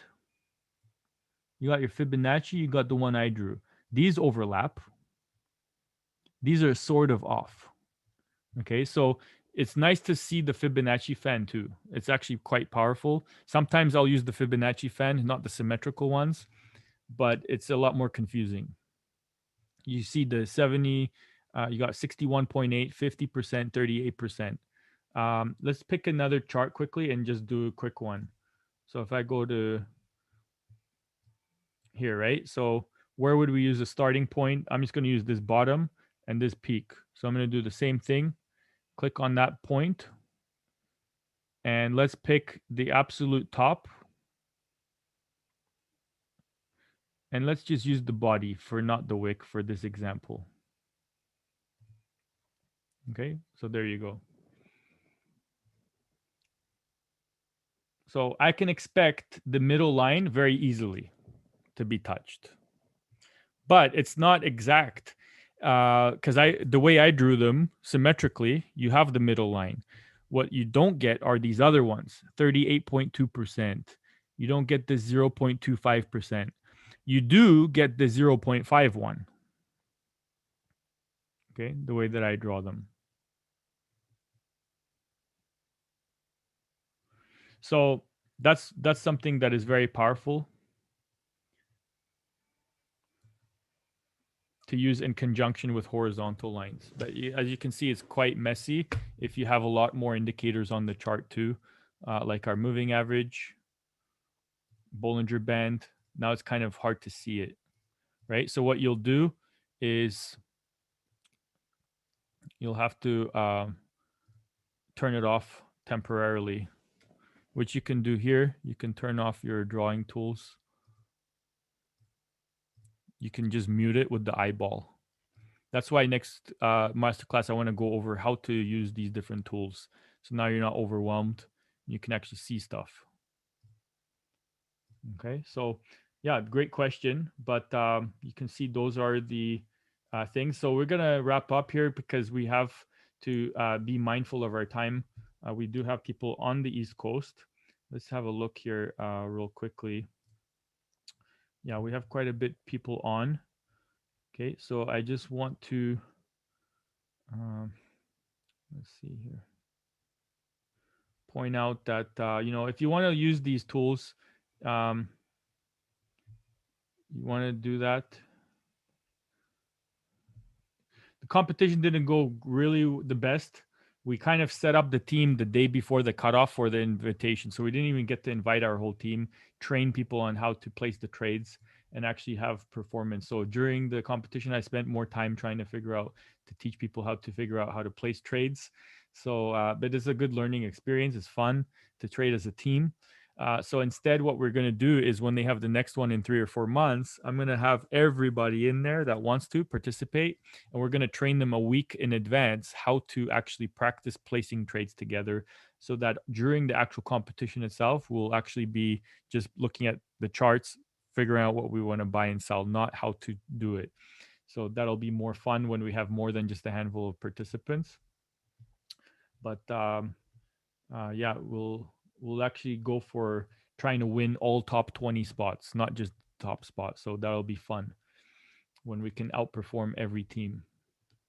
So it's definitely good to trade for yourself, but not by yourself, because you may have someone that spots something that you don't see. For example, even myself, there's trades that I didn't spot. Notice we didn't go through all the coins because for lack of time today. That's why having a tool like this, you can see it's already dropping. That identified as a selling opportunity. Since we entered, it's already gone down, right? So that is a potential trade idea that you can see here, that is very powerful. And you can see here, here's another trade. So here's one saying that it will go up from our entry price. You got your take profit 1, take profit 2, take profit 3. You also got your stop loss. Again, we remember that we always want to make $2 or $3 for every potential dollar we lose. So we got our stop loss down here, but we got our take profit all the way up here. And if we actually measure this, this could potentially equal hundreds, if not thousands of dollars on a single trade. And these are 15-minute candles. So this would only take a couple hours, okay, maybe 2 or 3 or 4 hours to materialize to the third and final target. And all of these are measured, they're based off of Fibonacci. So just so you know, these are, if I get my Fibonacci retracement tool, you can see if I go from the X all the way up to the A, okay, that's going to determine my target.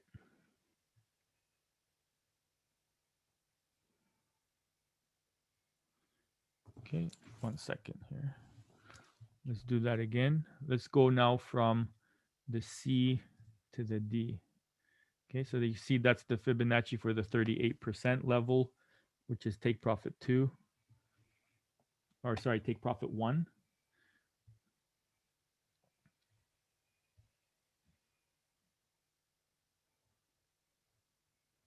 And then the third target is just the equal to the C.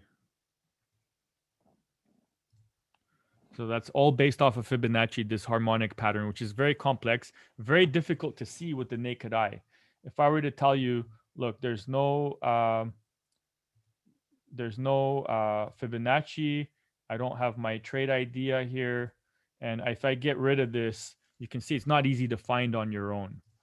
Okay, so very, very powerful when you can use a tool like this, that even experts use this pattern because it's a common pattern that occurs, right? So that's how we do that. So let me actually refresh this. I have to log in again. Okay. Okay, so you can see here I got Ethereum USDT.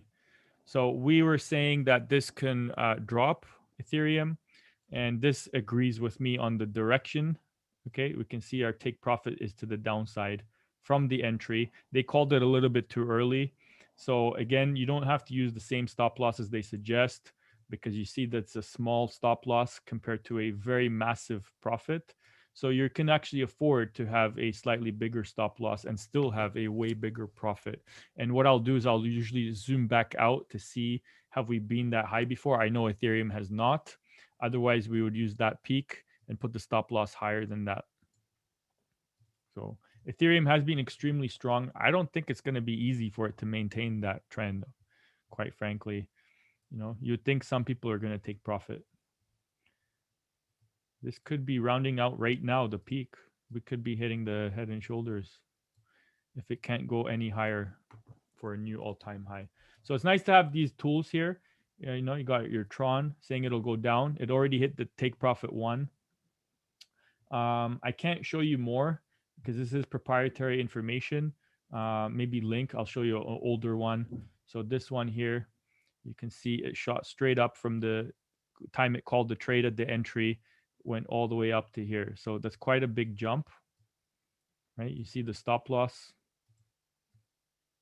and now it's gone all the way up to here. So that's quite a big jump. So it's very cool to have this for both daily, long-term candles, so you can trade once in a while. Having access to such a tool is very powerful. And you can see here, you want to have very simply, I can show you on here.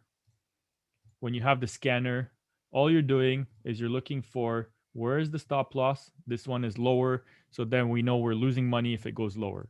If the take profit 1, take profit 2, and take profit 3 are higher, this is a trade that we make money to the upside. And then we can confirm it with our own indicators if we want. We can draw fans, we can draw stochastics, we can draw any other indicator.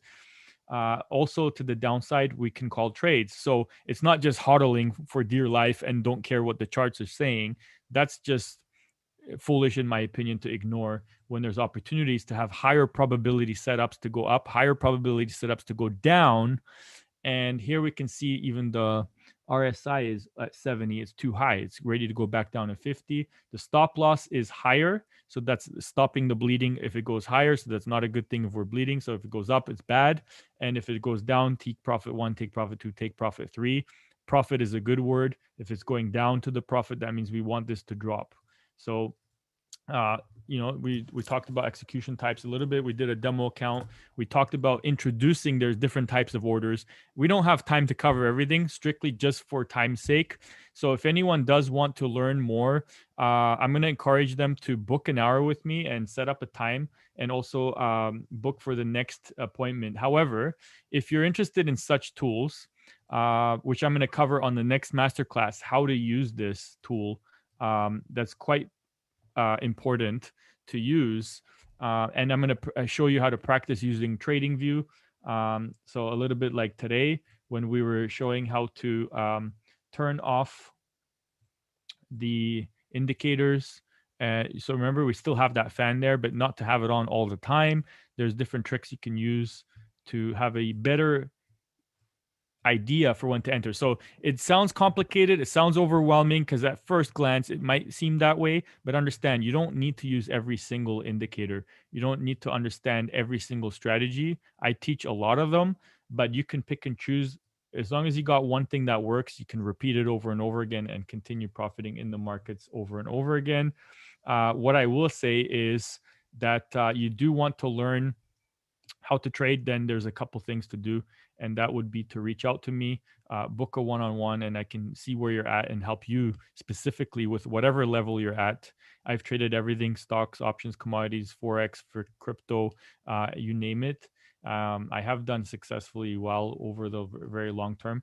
I do have a Facebook group that has here, we can add you to, that we're going to give more updates to. If you go to our crypto trading group, okay, make sure you're in here so you can stay up to date with developments in the news, with the memes, with the jokes, but also serious charting applications and indicators to see what's happening and why. It's not just a matter of, do I think it'll go up right now, or do I think it'll go down right now? No, there's explanations. If it goes up this much, I may start buying. If it goes down this much, I may start selling. There's explanations for certain targets being hit with different order types. So definitely be part of this group, crypto trading. It's going to be massive.